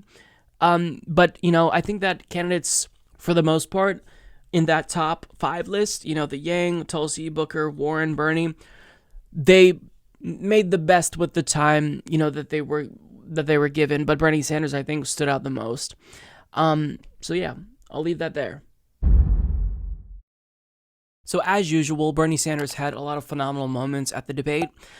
His answer on climate change in particular was absolutely amazing. But one moment that I think was my favorite was the answer that he gave on foreign policy, because he proved to the world that he will be unlike every other candidate. And he's not just a candidate that could potentially transform America, but he could transform the world based on what he said here. Take a look. May have been the first person up here to make it clear that Saudi Arabia not only murdered Khashoggi, but this is a brutal dictatorship which does everything it can to crush democracy, treats women as third-class citizens. And when we rethink our American foreign policy, what we have got to know is that Saudi Arabia is not a reliable ally. We have got to bring Iran and Saudi Arabia together in a room under American leadership and say we are sick and tired of us spending huge amounts of money and human resources because of your conflicts. And by the way, the same thing goes with Israel and the Palestinians. It is no longer good enough for us simply to be pro-Israel. I am pro-Israel. But we must treat the Palestinian people as well with the respect and dignity that they deserve. What is going on in Gaza right now, where youth unemployment is 70 or 80%, is unsustainable. So we need to be rethinking who our allies are around the world, work with the United Nations, and not continue to support brutal dictatorships. I have been critical of Bernie Sanders when it comes to Israel-Palestine, and I've credited him for improving, albeit slowly and gradually over the years, but he has improved nonetheless. But when he said that right there, specifically when he said that we must treat Palestinian people as well with respect and dignity that they deserve, that almost made me tear up. Like, it gave me chills, because we are at a time where we have a presidential candidate on the debate stage acknowledging the humanity of Palestinians. I need you to just step back and understand the gravity of this. This is absolutely huge. People talk about unity. People talk about bringing the country together. Bernie Sanders is talking about bringing the world together. Because think about what else he said in that answer. I want to bring Saudi Arabia and Iran together under U.S. leadership. I mean, for a Jewish American politician to say that, for him to float the idea of bringing Shias and Sunnis together, because Saudi Arabia is a Sunni majority country and Iran is a Shia majority country. So he's talking about bringing people together who are diametrically opposed. Sectarian violence in the Middle East it's huge, right? He's talking about trying to mend those divides. Now, maybe he's not going to be successful. That is a huge task that is going to be difficult, right? But nobody else has really said that they want to try in a serious way. Nobody else will say we should respect Palestinians or actually try to get some type of peace deal without, kowtowing to Israel. Bernie Sanders is a once-in-a-lifetime candidate. That little portion of the debate really should demonstrate that he is a once-in-a-lifetime candidate. Now, with how little substance these debates usually have, especially when it comes to issues related to foreign policy, that right there was probably the most profound thing that was said about foreign policy throughout the entirety of these debates. With that being said, the only thing that I would have added is I would have brought up Bolivia. I would have also said, look, I am the only candidate on this stage who is brave enough to call what happened in Bolivia a coup, because guess what? It's a coup. We can't, bury our heads in the sand and act like it's something that it isn't. This is a coup, right? This is something that sets him apart from Elizabeth Warren, who had a horrible botched response to that. And this also sets him apart from someone like Tulsi Gabbard, who's kind of pitching herself as the foreign policy anti-regime change candidate who hasn't said anything about the coup, and it's been over a week. So Bernie Sanders is, above all, one of the best I've ever seen on foreign policy now. Now, that doesn't necessarily mean that I think he's perfect. I think there's still area for opportunity, for growth when it comes to the issue of Israel-Palestine. But another thing that he said, since we're on the subject of foreign policy, is he says we have to rethink the war on terror. I need you to understand how powerful of a statement that is, because most politicians are still in this mode of, look, we've got to track down the terrorists and we've got to beat them, right? Even Tulsi Gabbard a few years ago said that she's a dove on regime change war and a hawk when it comes to, the war on terror or tracking down terrorists or whatever. But the problem with the war on terror is it's creating more terrorists, right? Because the war on terror, what that really means is we are using drones to bomb terrorists, but in actuality, what's happening? We're bombing civilians mostly, right? There's so much people who are dying, who are innocent, and when that happens, if you know someone who's been affected, you become radicalized in these countries. You begin to hate America, right? And that makes people want to harm America because they've been harmed by America. So we have to make sure that our war on terror isn't counterproductive, and it has been counterproductive. And for Bernie Sanders to call the war on terror out like that on a debate stage, this is truly transformative. This is truly, truly transformative. Now, I don't know what he means by that, right? That was relatively vague, but just to question the war on terror narrative in and of itself is incredibly important. If he means that he wants to do away with the Bush doctrine and actually rebuild these countries that we helped destroy, that would be absolutely something that I think would be life-changing for so many people in Iraq, whose lives we crushed. So overall, I mean, what Bernie Sanders said here tonight, it really is a game changer. Like, he's pushing the Overton window to the left, and he's really getting everyone to think about foreign policy in a different way, in a more humane way, right? Where we're not just using our hegemony to destroy the world and destroy the planet, where we're actually thinking about a humane foreign policy that, emphasizes diplomacy and, rebuilding different countries that we've destroyed. He talks about a Marshall Plan for Latin America oftentimes. He didn't say that in, the debate, but I mean, this is someone who, if he were to be commander-in-chief, I mean, this really could change the direction of the U.S. in terms of foreign policy, in terms of ending U.S. imperialism. That is so crucial, right? And he's going to take on a huge battle. The military-industrial complex isn't just going to go out without a fight. They're going to give it everything they got. They're going to opt for Trump over Bernie. But the fact that he's even saying this, the fact that he's acknowledging the human dignity of Palestinian rights, it's really remarkable, and it shouldn't be remarkable. Like, acknowledging the humanity of human beings shouldn't be this surprising.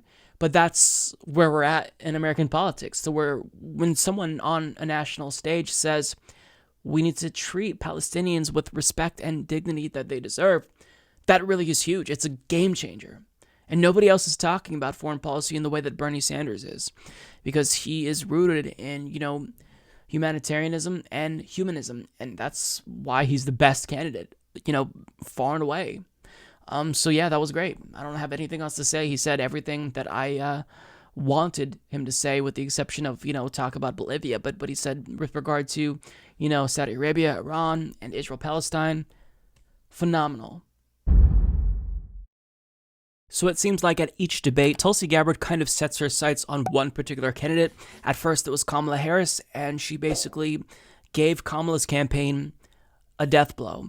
She then tried to target Elizabeth Warren at the last debate. It didn't necessarily land, but she got in a pretty solid shot at Pete Buttigieg, and I think this one's going to hurt him a little bit.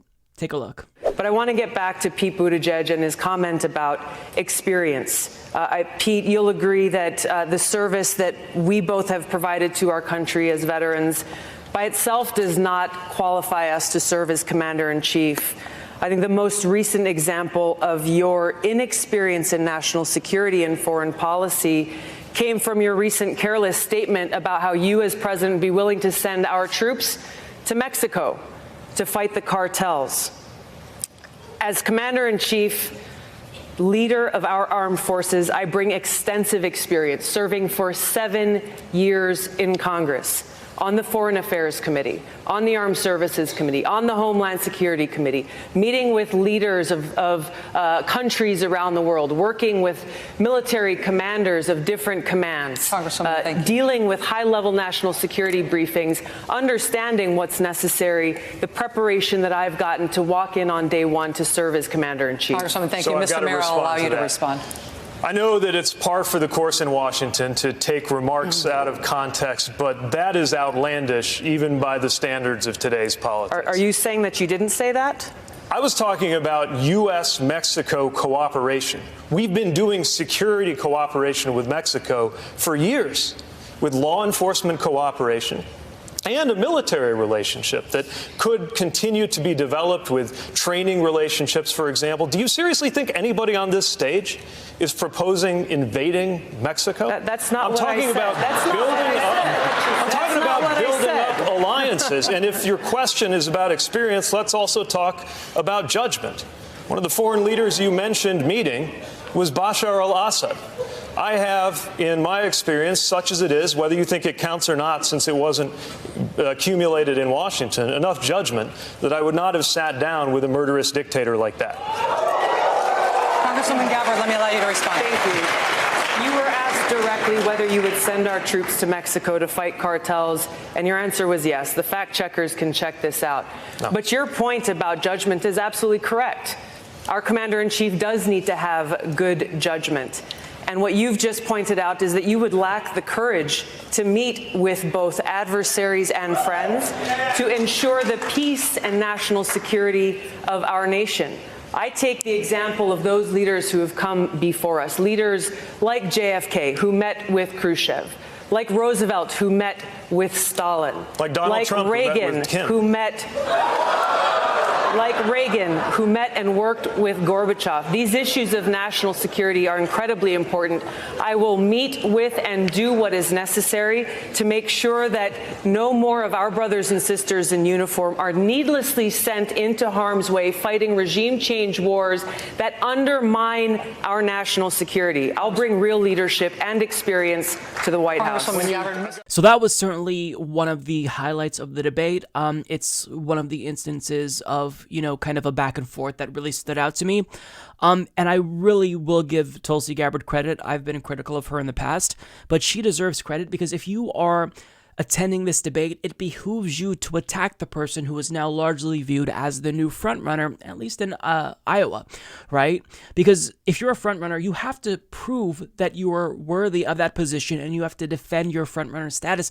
But for whatever reason, people didn't want to attack Pete Buttigieg. Like Kamala Harris was handed a golden opportunity to attack Pete Buttigieg for not reaching out to black voters enough, and she backed away. Like there were numerous instances where Pete Buttigieg could have been attacked, and people chose not to go after him. Now, Amy Klobuchar, to her credit, kind of went after him with regard to inexperience, but she didn't really target him in the way that Tulsi Gabbard did. So everyone else on the stage should really thank Tulsi Gabbard for doing their dirty work for them, because they should have really focused on Pete Buttigieg.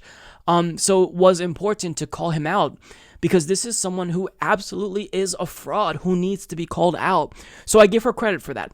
That being said, do I believe this was as effective as her attack on Kamala Harris?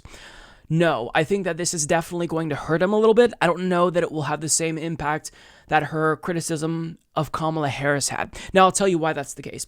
So when she criticized Kamala Harris, she threw a bunch of stuff at Kamala Harris. Kamala Harris couldn't have possibly responded to everything, every point of criticism that Tulsi brought up in that short period of time.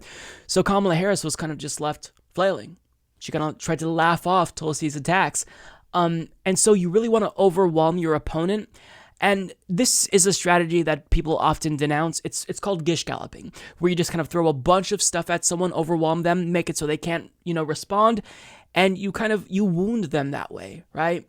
But in this instance, Tulsi Gabbard really centered her focus on one thing: the idiotic, prospect of potentially sending U.S. troops to Mexico to combat gang and drug violence. And we started the war on drugs that led to the violence in Latin America, but that's a different story for a different day. She focused on that, and because she just focused on that one issue, I think it wasn't as powerful as it could have been, because, I've been talking about Pete Buttigieg lately. His record is terrible, right? He has a plethora of scandals in South Bend that she could have also lumped in. She could have threw out, the scandal with him firing the police chief. And there's basically an endless supply of content for criticizing Pete Buttigieg. But she only focused on the one scandal, and as a result, he was able to respond directly and kind of defend himself. Now, overall, stepping back, I think that it's pretty apparent that Tulsi Gabbard got the better of that exchange between the both of them, because once she invoked his name, he kind of got in some shots at her. But I think she did a good job at spinning it and directing the conversation back on to him. But he wouldn't have been as equipped and prepared to defend himself had she just thrown a number of things at Pete Buttigieg. So she, she talked about how that statement really demonstrates how he's inexperienced to lead, and then she went on to talk about her experience and how she serves on, different committees and whatnot. I would have spent that time just still hammering Pete Buttigieg. With that being said, we'll focus on what was said there. So he responded by saying, actually, you took me out of context. That's not necessarily what I said. And then he said, do you seriously think anybody on this stage is for invading Mexico? Now, he tried to play this off as if, she was being hyperbolic and she was misrepresenting what he said. And Tulsi Gabbard asked for a fact check. And I'm going to fact check her now. She is 100% correct. And I'll let you see for yourself. So this is from Brian Anderson of the Sacramento Bee, who writes, South Bend, Indiana Mayor Pete Buttigieg said at a Latino forum in Los Angeles on Sunday that he'd be willing to send U.S. troops into Mexico to combat gang and drug violence. There was a scenario where we could have security cooperation, Buttigieg said. Even so, he added the caveat, I'd only order American troops into conflict if American lives were on the line and if it was necessary to meet treaty obligations. His campaign later clarified that Buttigieg would only be open to military use as a last resort in response to Mexican cartel violence or an outside threat that endangers the country's security. So what he tried to do was make it seem as if she was accusing him of wanting to invade Mexico. Now that's preposterous, and that's kind of clever on his part, but the facts are the facts. He said what he said. She called him out for it, knocked him for it, and she's right. So fact check, it's 100% true. So what did he try to do? He tried to spin this and make it about her, which is really what you want to do, right? If you're backed into a corner, you deflect, and rather than playing defense, you start playing offense. So he knocked her for, predictably, meeting with Assad. Now, this has been trotted out time and again. Whenever somebody is backed into a corner by Tulsi Gabbard, Kamala Harris was the same way. They bring up Assad. She did this after the debate. I think Tim Ryan, after the debate, when she got into a heated back and forth with him in that very first debate, he also knocked her for meeting with Assad. And yeah, it's just at this point in time, it's just tired, right? I think that diplomacy is important, and Pete Buttigieg kind of shed light into his horrible foreign policy when she defended herself. Now, I think that she did a good job at actually spinning this and defending herself, and also kind of demonstrating why he's a warmonger. So, she likened her meeting with Assad for, purposes of diplomacy to, when JFK met with Khrushchev and Roosevelt met with Stalin. And then what did Pete Buttigieg say? Like how Trump met with Kim, as if that's a bad thing. I dislike Donald Trump, but what would you prefer, Pete Buttigieg? Because Donald Trump is either hot or cold, right? He's at 100% or 0%. Or would we prefer him making this half-assed attempt to, work out some type of peace deal with Kim Jong-un? Look, I've said this before. Donald Trump is in over his head, and he doesn't really know what he's doing. Like, he doesn't really have any core philosophy when it comes to diplomacy or foreign policy. So he doesn't really know what he's doing, right? He is influenced by who strokes his ego the best. He's a child. He's a man baby. So I don't think he's actually going to be capable of achieving some sort of lasting peace. But should we give him credit for at least trying? Yes. Because what Pete Buttigieg is doing is he's doing what Hillary Clinton did to Obama back in 2008 when she criticized Obama for saying he would meet with Iran without preconditions. This is part of diplomacy.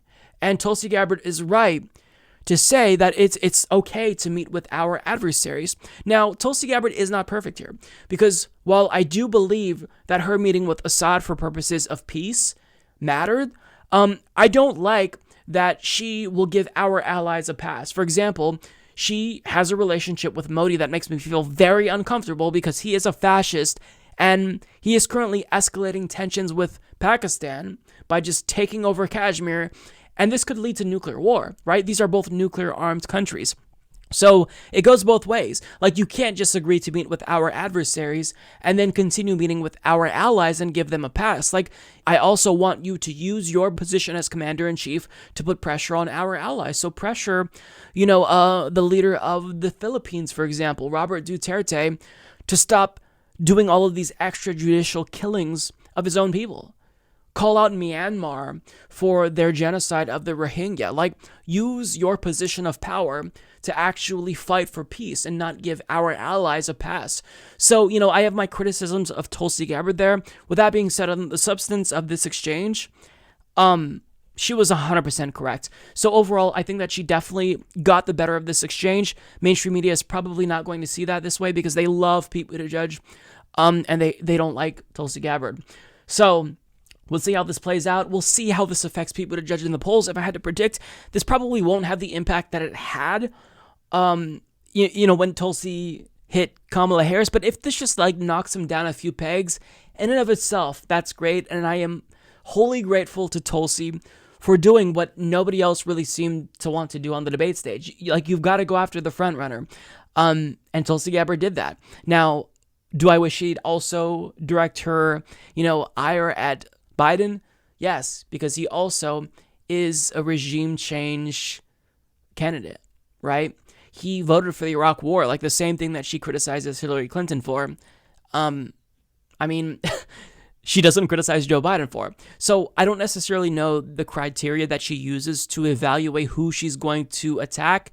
There's certainly some type of logic to it, based on coming to the debate and who she's going to target. Maybe just she selects targets that she thinks she can pull voters in from. Maybe that's it, but I don't know. But overall, great job to Tulsi here. I think she did a good job in calling out Pete Buttigieg. There's area for improvement, but at the same time, what she did was great. I'll take what I can get. He needs to be called out, and she did just that. So the discussion related to voter outreach to Black Americans was brought up during the debate, and for whatever reason, Pete Buttigieg managed to get away from this discussion relatively unscathed. Nonetheless, there was a moment where Cory Booker made an absolutely powerful point, and he hit Joe Biden in a really, really powerful way that is going to leave a bruise. So he hit him for not agreeing to legalize marijuana. We covered this video this week, and Joe Biden said in the year 2019 that he believes marijuana could be a gateway drug. I'm paraphrasing, but that's basically what he said. So Cory Booker had basically the perfect response to it, the response that we all had when we heard the news that Joe Biden said that. And this was absolutely great. I wanted to return back to this issue of black voters. I have a lifetime of experience with black voters. I've been one since I was 18. Nobody on this stage should need a focus group to hear from African-American voters. Black voters are pissed off, and they're worried. They're pissed off because the only time our issues seem to be really paid attention to by politicians is when people are looking for their vote. And they're worried because the Democratic Party, we don't want to see people miss this opportunity and lose because we are nominating someone that isn't trusted, doesn't have authentic connection.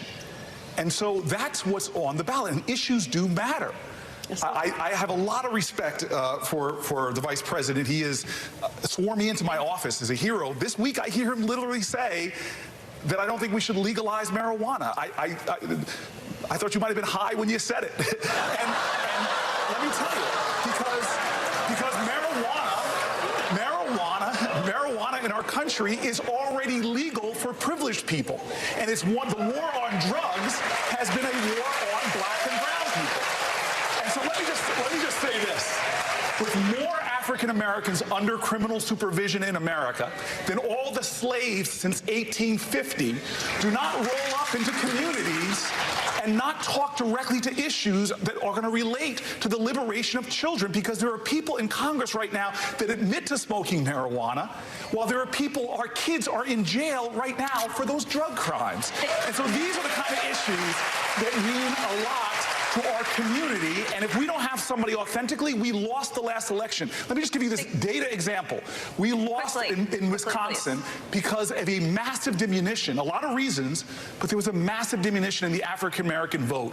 We need to have someone that can inspire, as Kamala said, to inspire African-Americans to the polls. So besides the fantastic line about Joe Biden possibly being high to say something like that, I mean, there was so much substance packed into that little clip that I really want to applaud Cory Booker. I've been incredibly critical of him, and I do not support him.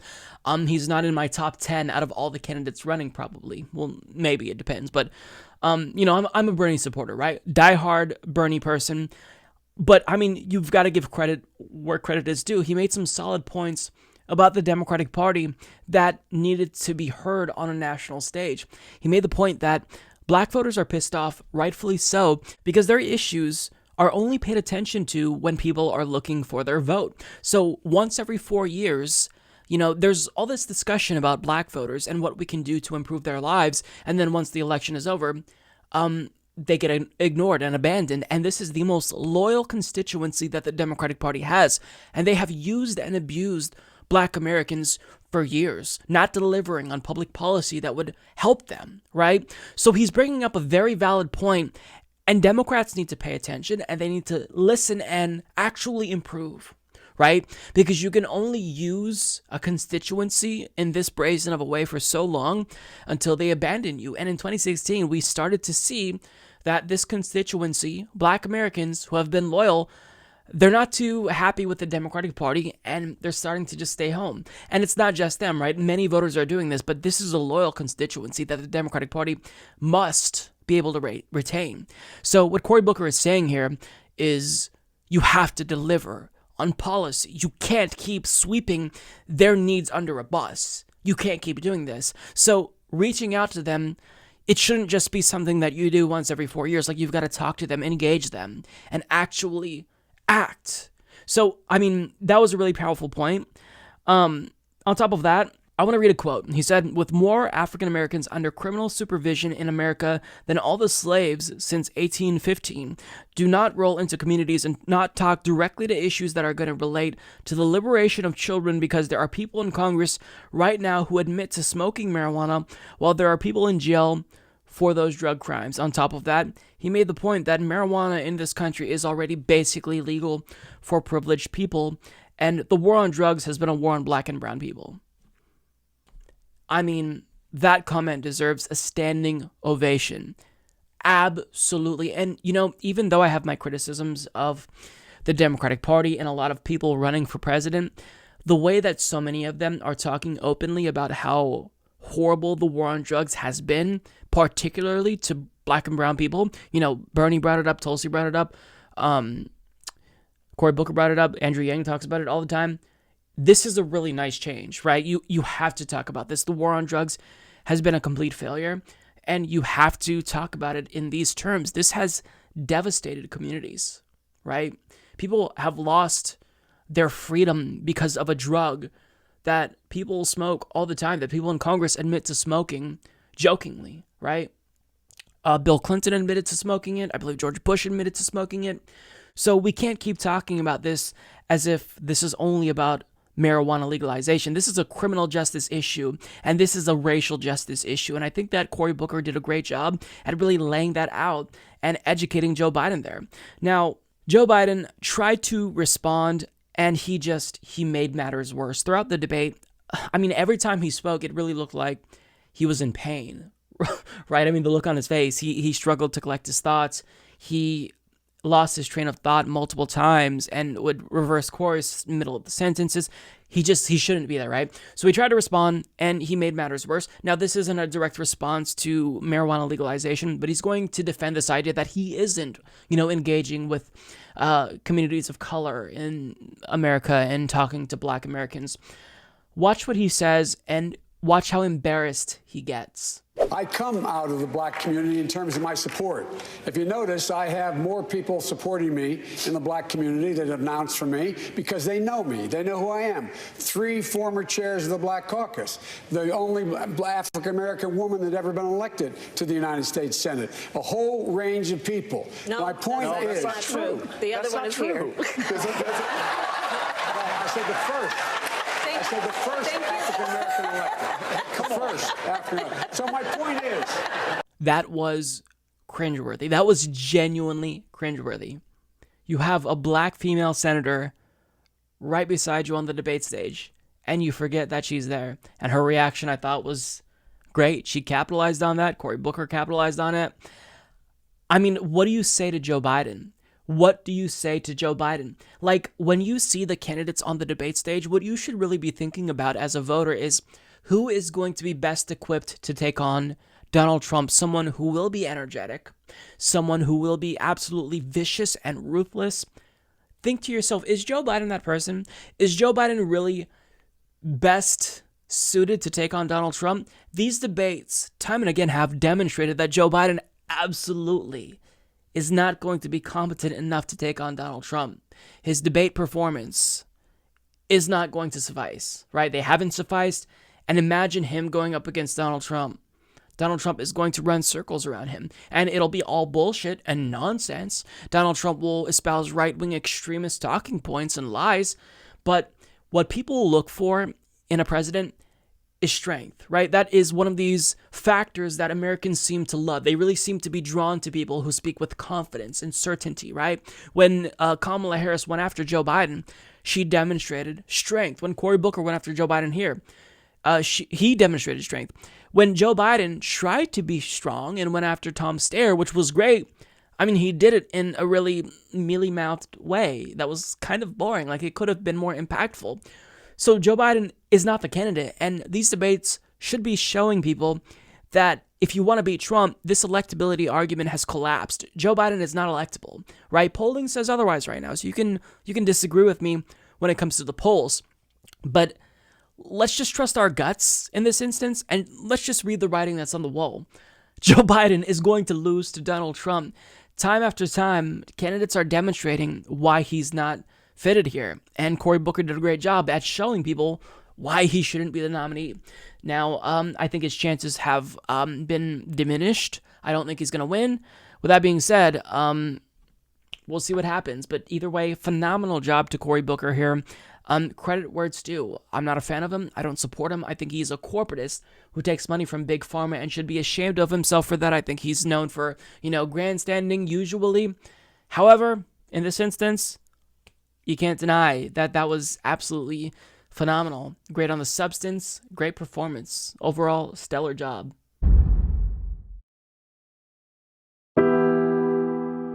You can be anything you want when you grow up. If you work hard, you can accomplish anything. People will like you if you just be yourself. We tell our kids these things and hope that one day they'll be true. But not everyone gets the opportunities and can avoid the barriers to be anything or anyone they want. I grew up on Long Island, below the poverty line and often without hope. And when you grow up learning that the odds are stacked against you, you realize the easy choice is to accept your situation. The hard choice is to fight. And I did. As an activist and organizer, I still do. Not just for me, but for others like me. For the people that have no voice because they've been silenced, or just never knew they could speak up and be heard. We've been told by those in charge to wait our turn or stay in our lane. Well, right now is our turn, and fighting for solutions that affect our future is absolutely in our lane.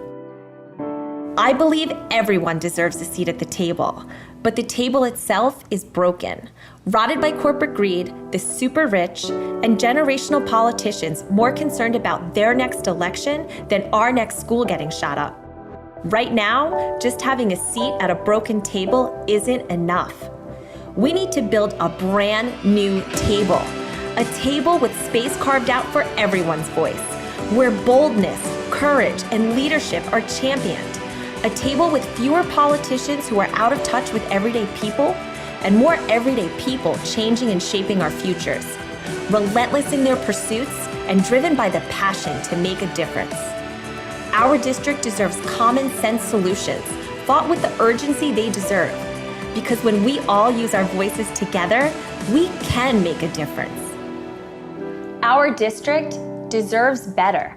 The status quo isn't working. The rhetoric isn't working. The thoughts and prayers definitely aren't working. If we really want change, if we really want progress, we need to fight for it, together. I'm Melanie Dirigo, and I'm running for Congress in New York's 3rd District. We're building a movement. Let's build it together.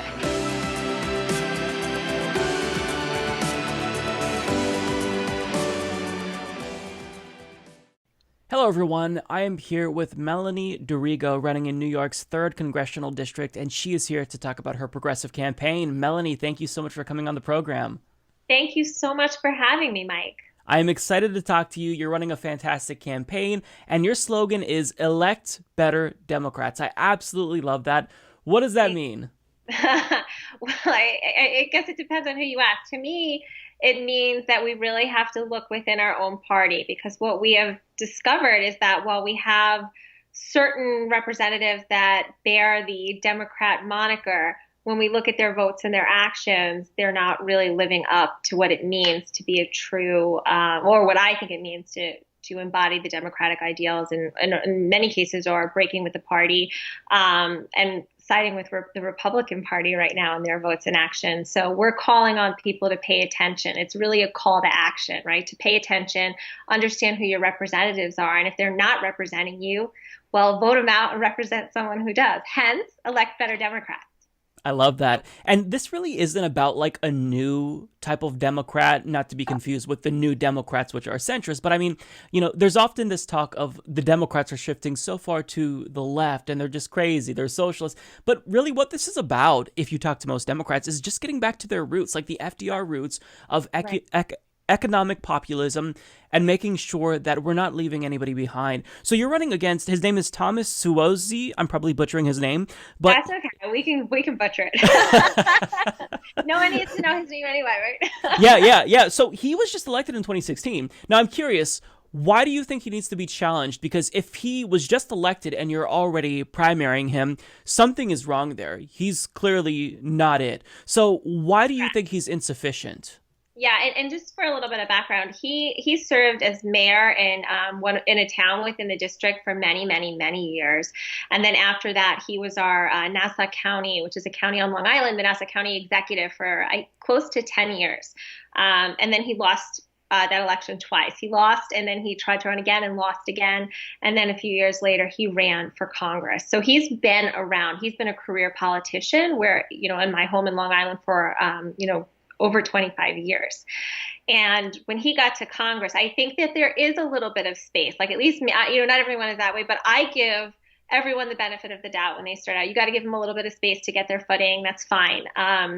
But what I have seen very consistently over the last 4 years is that my representative does not, as I said earlier, he doesn't represent me. And when you have a representative that is almost exclusively funded by corporate donations, when you start to see when they break and have this very strange vote that is really in direct opposition to what I believe as Democrats we stand for, and then lo and behold, there's one of his donors that benefits from it. I think that's a major problem. And that's a problem on both sides of the aisles. You know, it's not just a Democratic problem. It's definitely a Republican problem as well. And I think we need to expect more from our representatives because something has changed under a Trump administration and we're paying more attention. And I think the people want representatives to represent them. Beyond corporate money, and one of our first encounters or our first sparring matches with my current representative is his position on immigration. You know, he has this incredible story of his parents immigrating here. You would think someone with that kind of background would really step up and fight for immigrants. Not him, unfortunately. He was one of the few Democrats to break with the party and support ICE. He went down to the border and came back and said, Customs and Border Patrol is doing a great job. We got to support these guys. We got to support ICE. We got to fund them.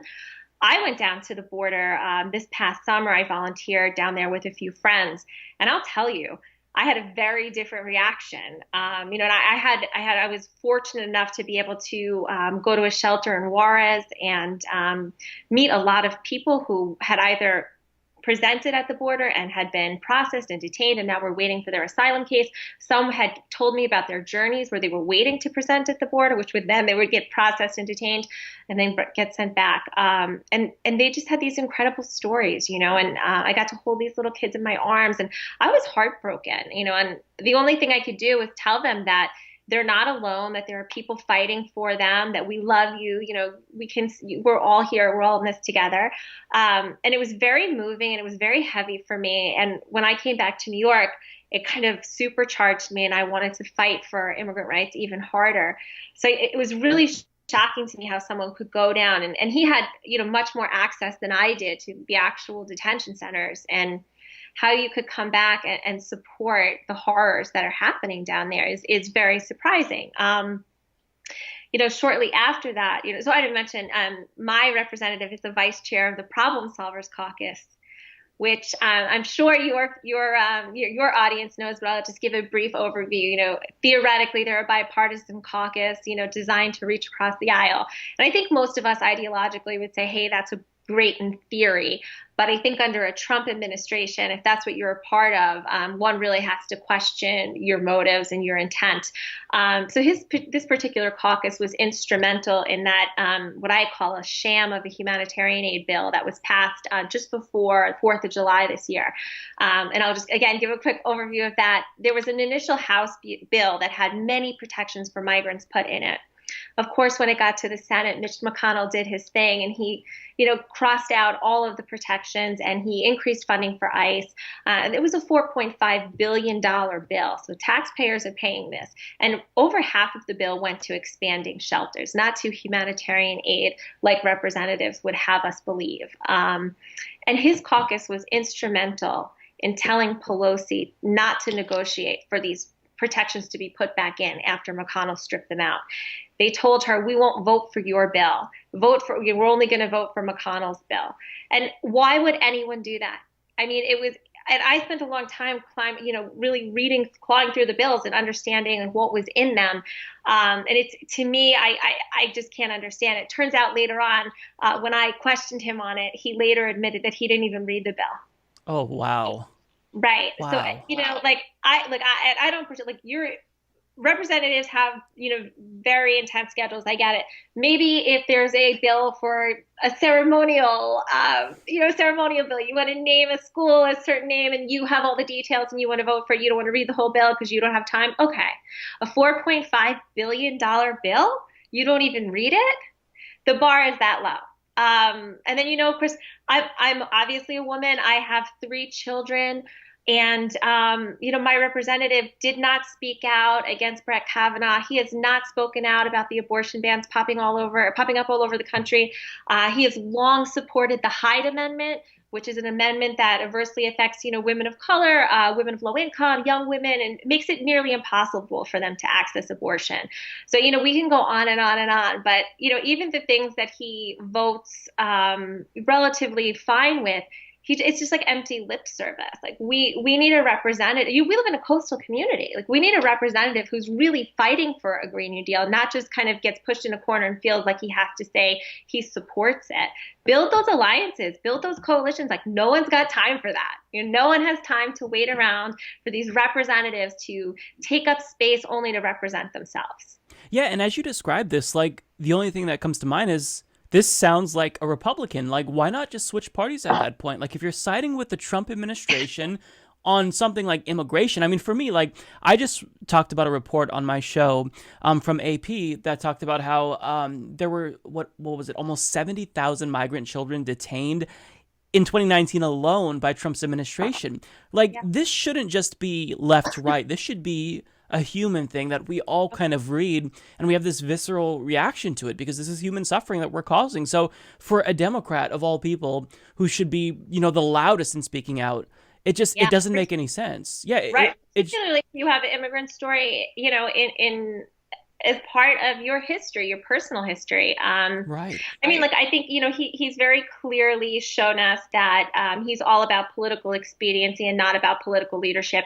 He was one of the last Democrats to the table to support impeachment. We were pushing him really hard on that. And, you talk about like the Republican side of it, as I mentioned, he's the vice chair of the Problem Solvers Caucus. And most of us worked really, really hard in 2018 to elect as many Democrats as we could. And, winning back the House was a huge, huge achievement for us and, for all of us. And one of the very first things he did when he was elected, he held up Speaker Pelosi's speakership by, you remember there was that group holding the coup, and what they ended up doing was changing, and this is like super wonky, but I have a feeling your audience kind of like digs the wonkiness like me. So I'm going to get into it in a minute. They basically negotiated this rules change that weakened Democratic power by giving the minority party more of an influence. So if they had a certain amount of votes, they could bring a bill to the floor, which, look, maybe we can talk about under a different administration, under a different president, maybe that would have been a decent procedural rule to change. But after we worked so hard, it just felt like a slap in the face. Like, you negotiate a rules change to weaken the Democratic Party when this is the only check we have on an absolutely lawless president. And he touts that as a win. So when you say that, he kind of should be on the other side, like, I mean, that's something the other side would definitely tout as a win. It's not something that a Democrat under the Trump administration should be touting as a win. No, and not at all. Happy to give that over. So there are a lot of good reasons to challenge him, but mostly I really just believe that my district deserves a leader. We deserve a fighter, and that's not him. So I'm stepping up, and I am building coalitions, and we're building momentum, and we're pumped, and I'm really excited about the campaign that we're running. Yeah, I love your campaign, and the way that you describe the situation is we don't just need more voices at the table. We need a new table. Like, the system is rotten to the core. So explain kind of your broad philosophy politically and talk a little bit about yourself, because this isn't just about that Republican light Democrat who's in power. This is about someone who would bring true change to that district that I think people in New York's 3rd would actually love and admire. Yeah. So I'm glad that you talked about the table reference. I think you have, Shirley Chisholm said, if there's not a seat at the table, bring a folding chair. And I think she was so inspirational for so many reasons. And I think a lot of women in particular started to do that. But when you get to the table, you realize that table wasn't built for you, right? And it's sort of this microcosm of our government, right? These spaces weren't built for us. It's why so many mothers don't run for Congress, because they don't know how to navigate that with raising children, right? But we look, and almost all of our Congress is well, not anymore after 2016, but I think before 2016, everyone in Congress was a millionaire. Yeah, like Most half, I believe. Yeah. I think it was more. No, I think it was really? I'll have to check. I'm going to check, and I'm going to send you the stat. But okay. I mean, it's astounding. It is astounding. These spaces weren't built for us. So we're building a brand new table. And what that means is that we are building this movement. And it's not just me, which is even more exciting, right? There are candidates all over the country that are stepping up with similar philosophies. And we've built very strong alliances here with a lot of the progressive candidates, which is really exciting because we kind of help each other out and boost each other as much as we can. But it's really about restoring power back to the people. So we have a broken healthcare system. We all know that. Who is this healthcare system working for?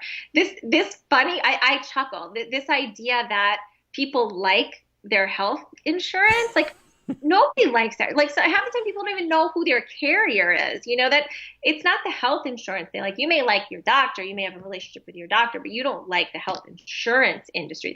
Or the health insurance carrier.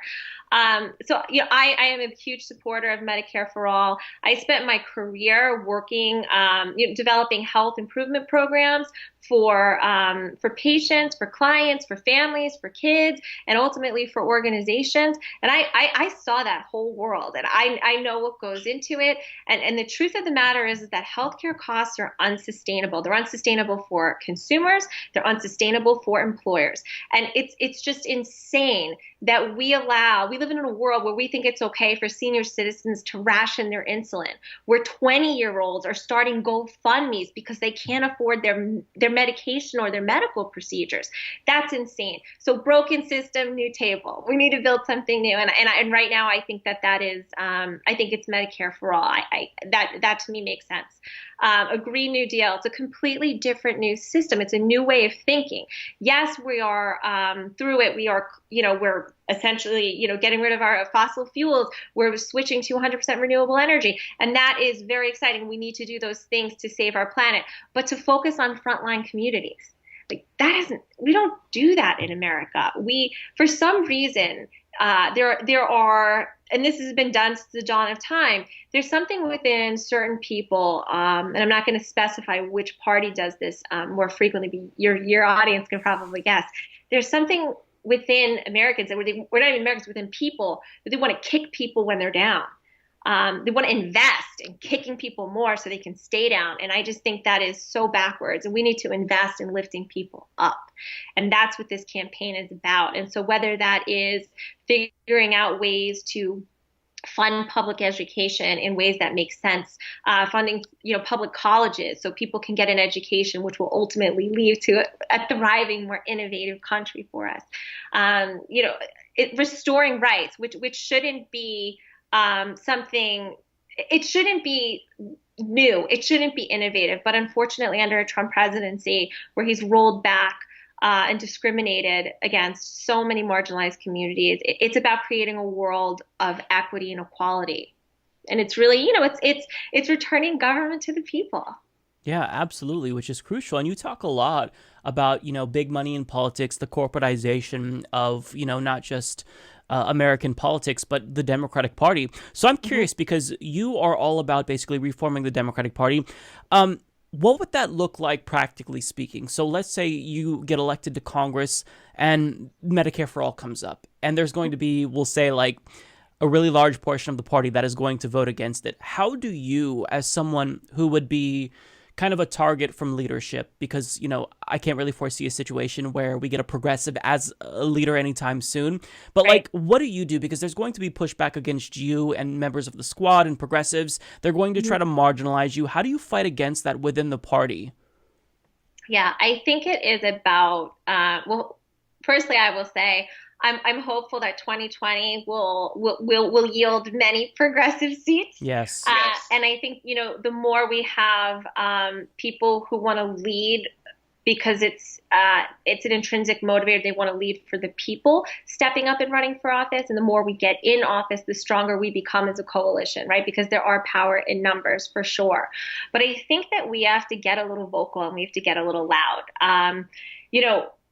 Ideally, running a campaign is a lot of work. Running for Congress is a lot of work. I think it's meaningful and it's important work, but it's nonstop. It's 7 days a week. You're pulling 10-hour days most days, and so it's a lot. And then if you do end up getting elected, I think you have to look at it like, okay, your clock starts there.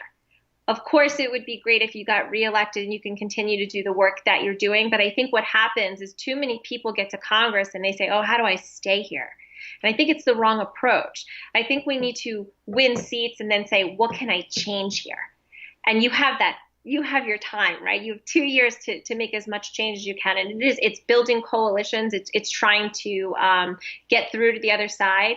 But I do think, money in politics is a huge part of it, because and again, it's on both sides.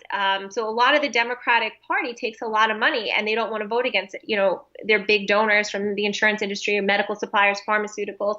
So it's trying to build those bridges, and I'll see when I get there, what the response is. But if the response is not positive, then I think it's our responsibility as representatives to continue to build within our community, right? Because once you get elected, your work doesn't stop there. It's not just about fighting in Congress. It's not just about introducing legislations, but it is about doing the work at home and building support and having, creating a national conversation around it, right? Because if the people rise up, well, those politicians will have no choice but to side with their people, or they'll get voted out. And I think that's the fear we need to put in these politicians. Not that, your donor might not donate to you, but that your constituents will not be there to back you because you won't represent them. Yeah, and I think that what makes candidates like you and, AOC and Ilhan Omar so different is that you guys aren't reliant on that corporate money that is raised by leadership. So, Nancy Pelosi can whip up votes for something because, if they don't comply, she can shut off the funding mechanism, which they view as the lifeblood, to get elected and reelected.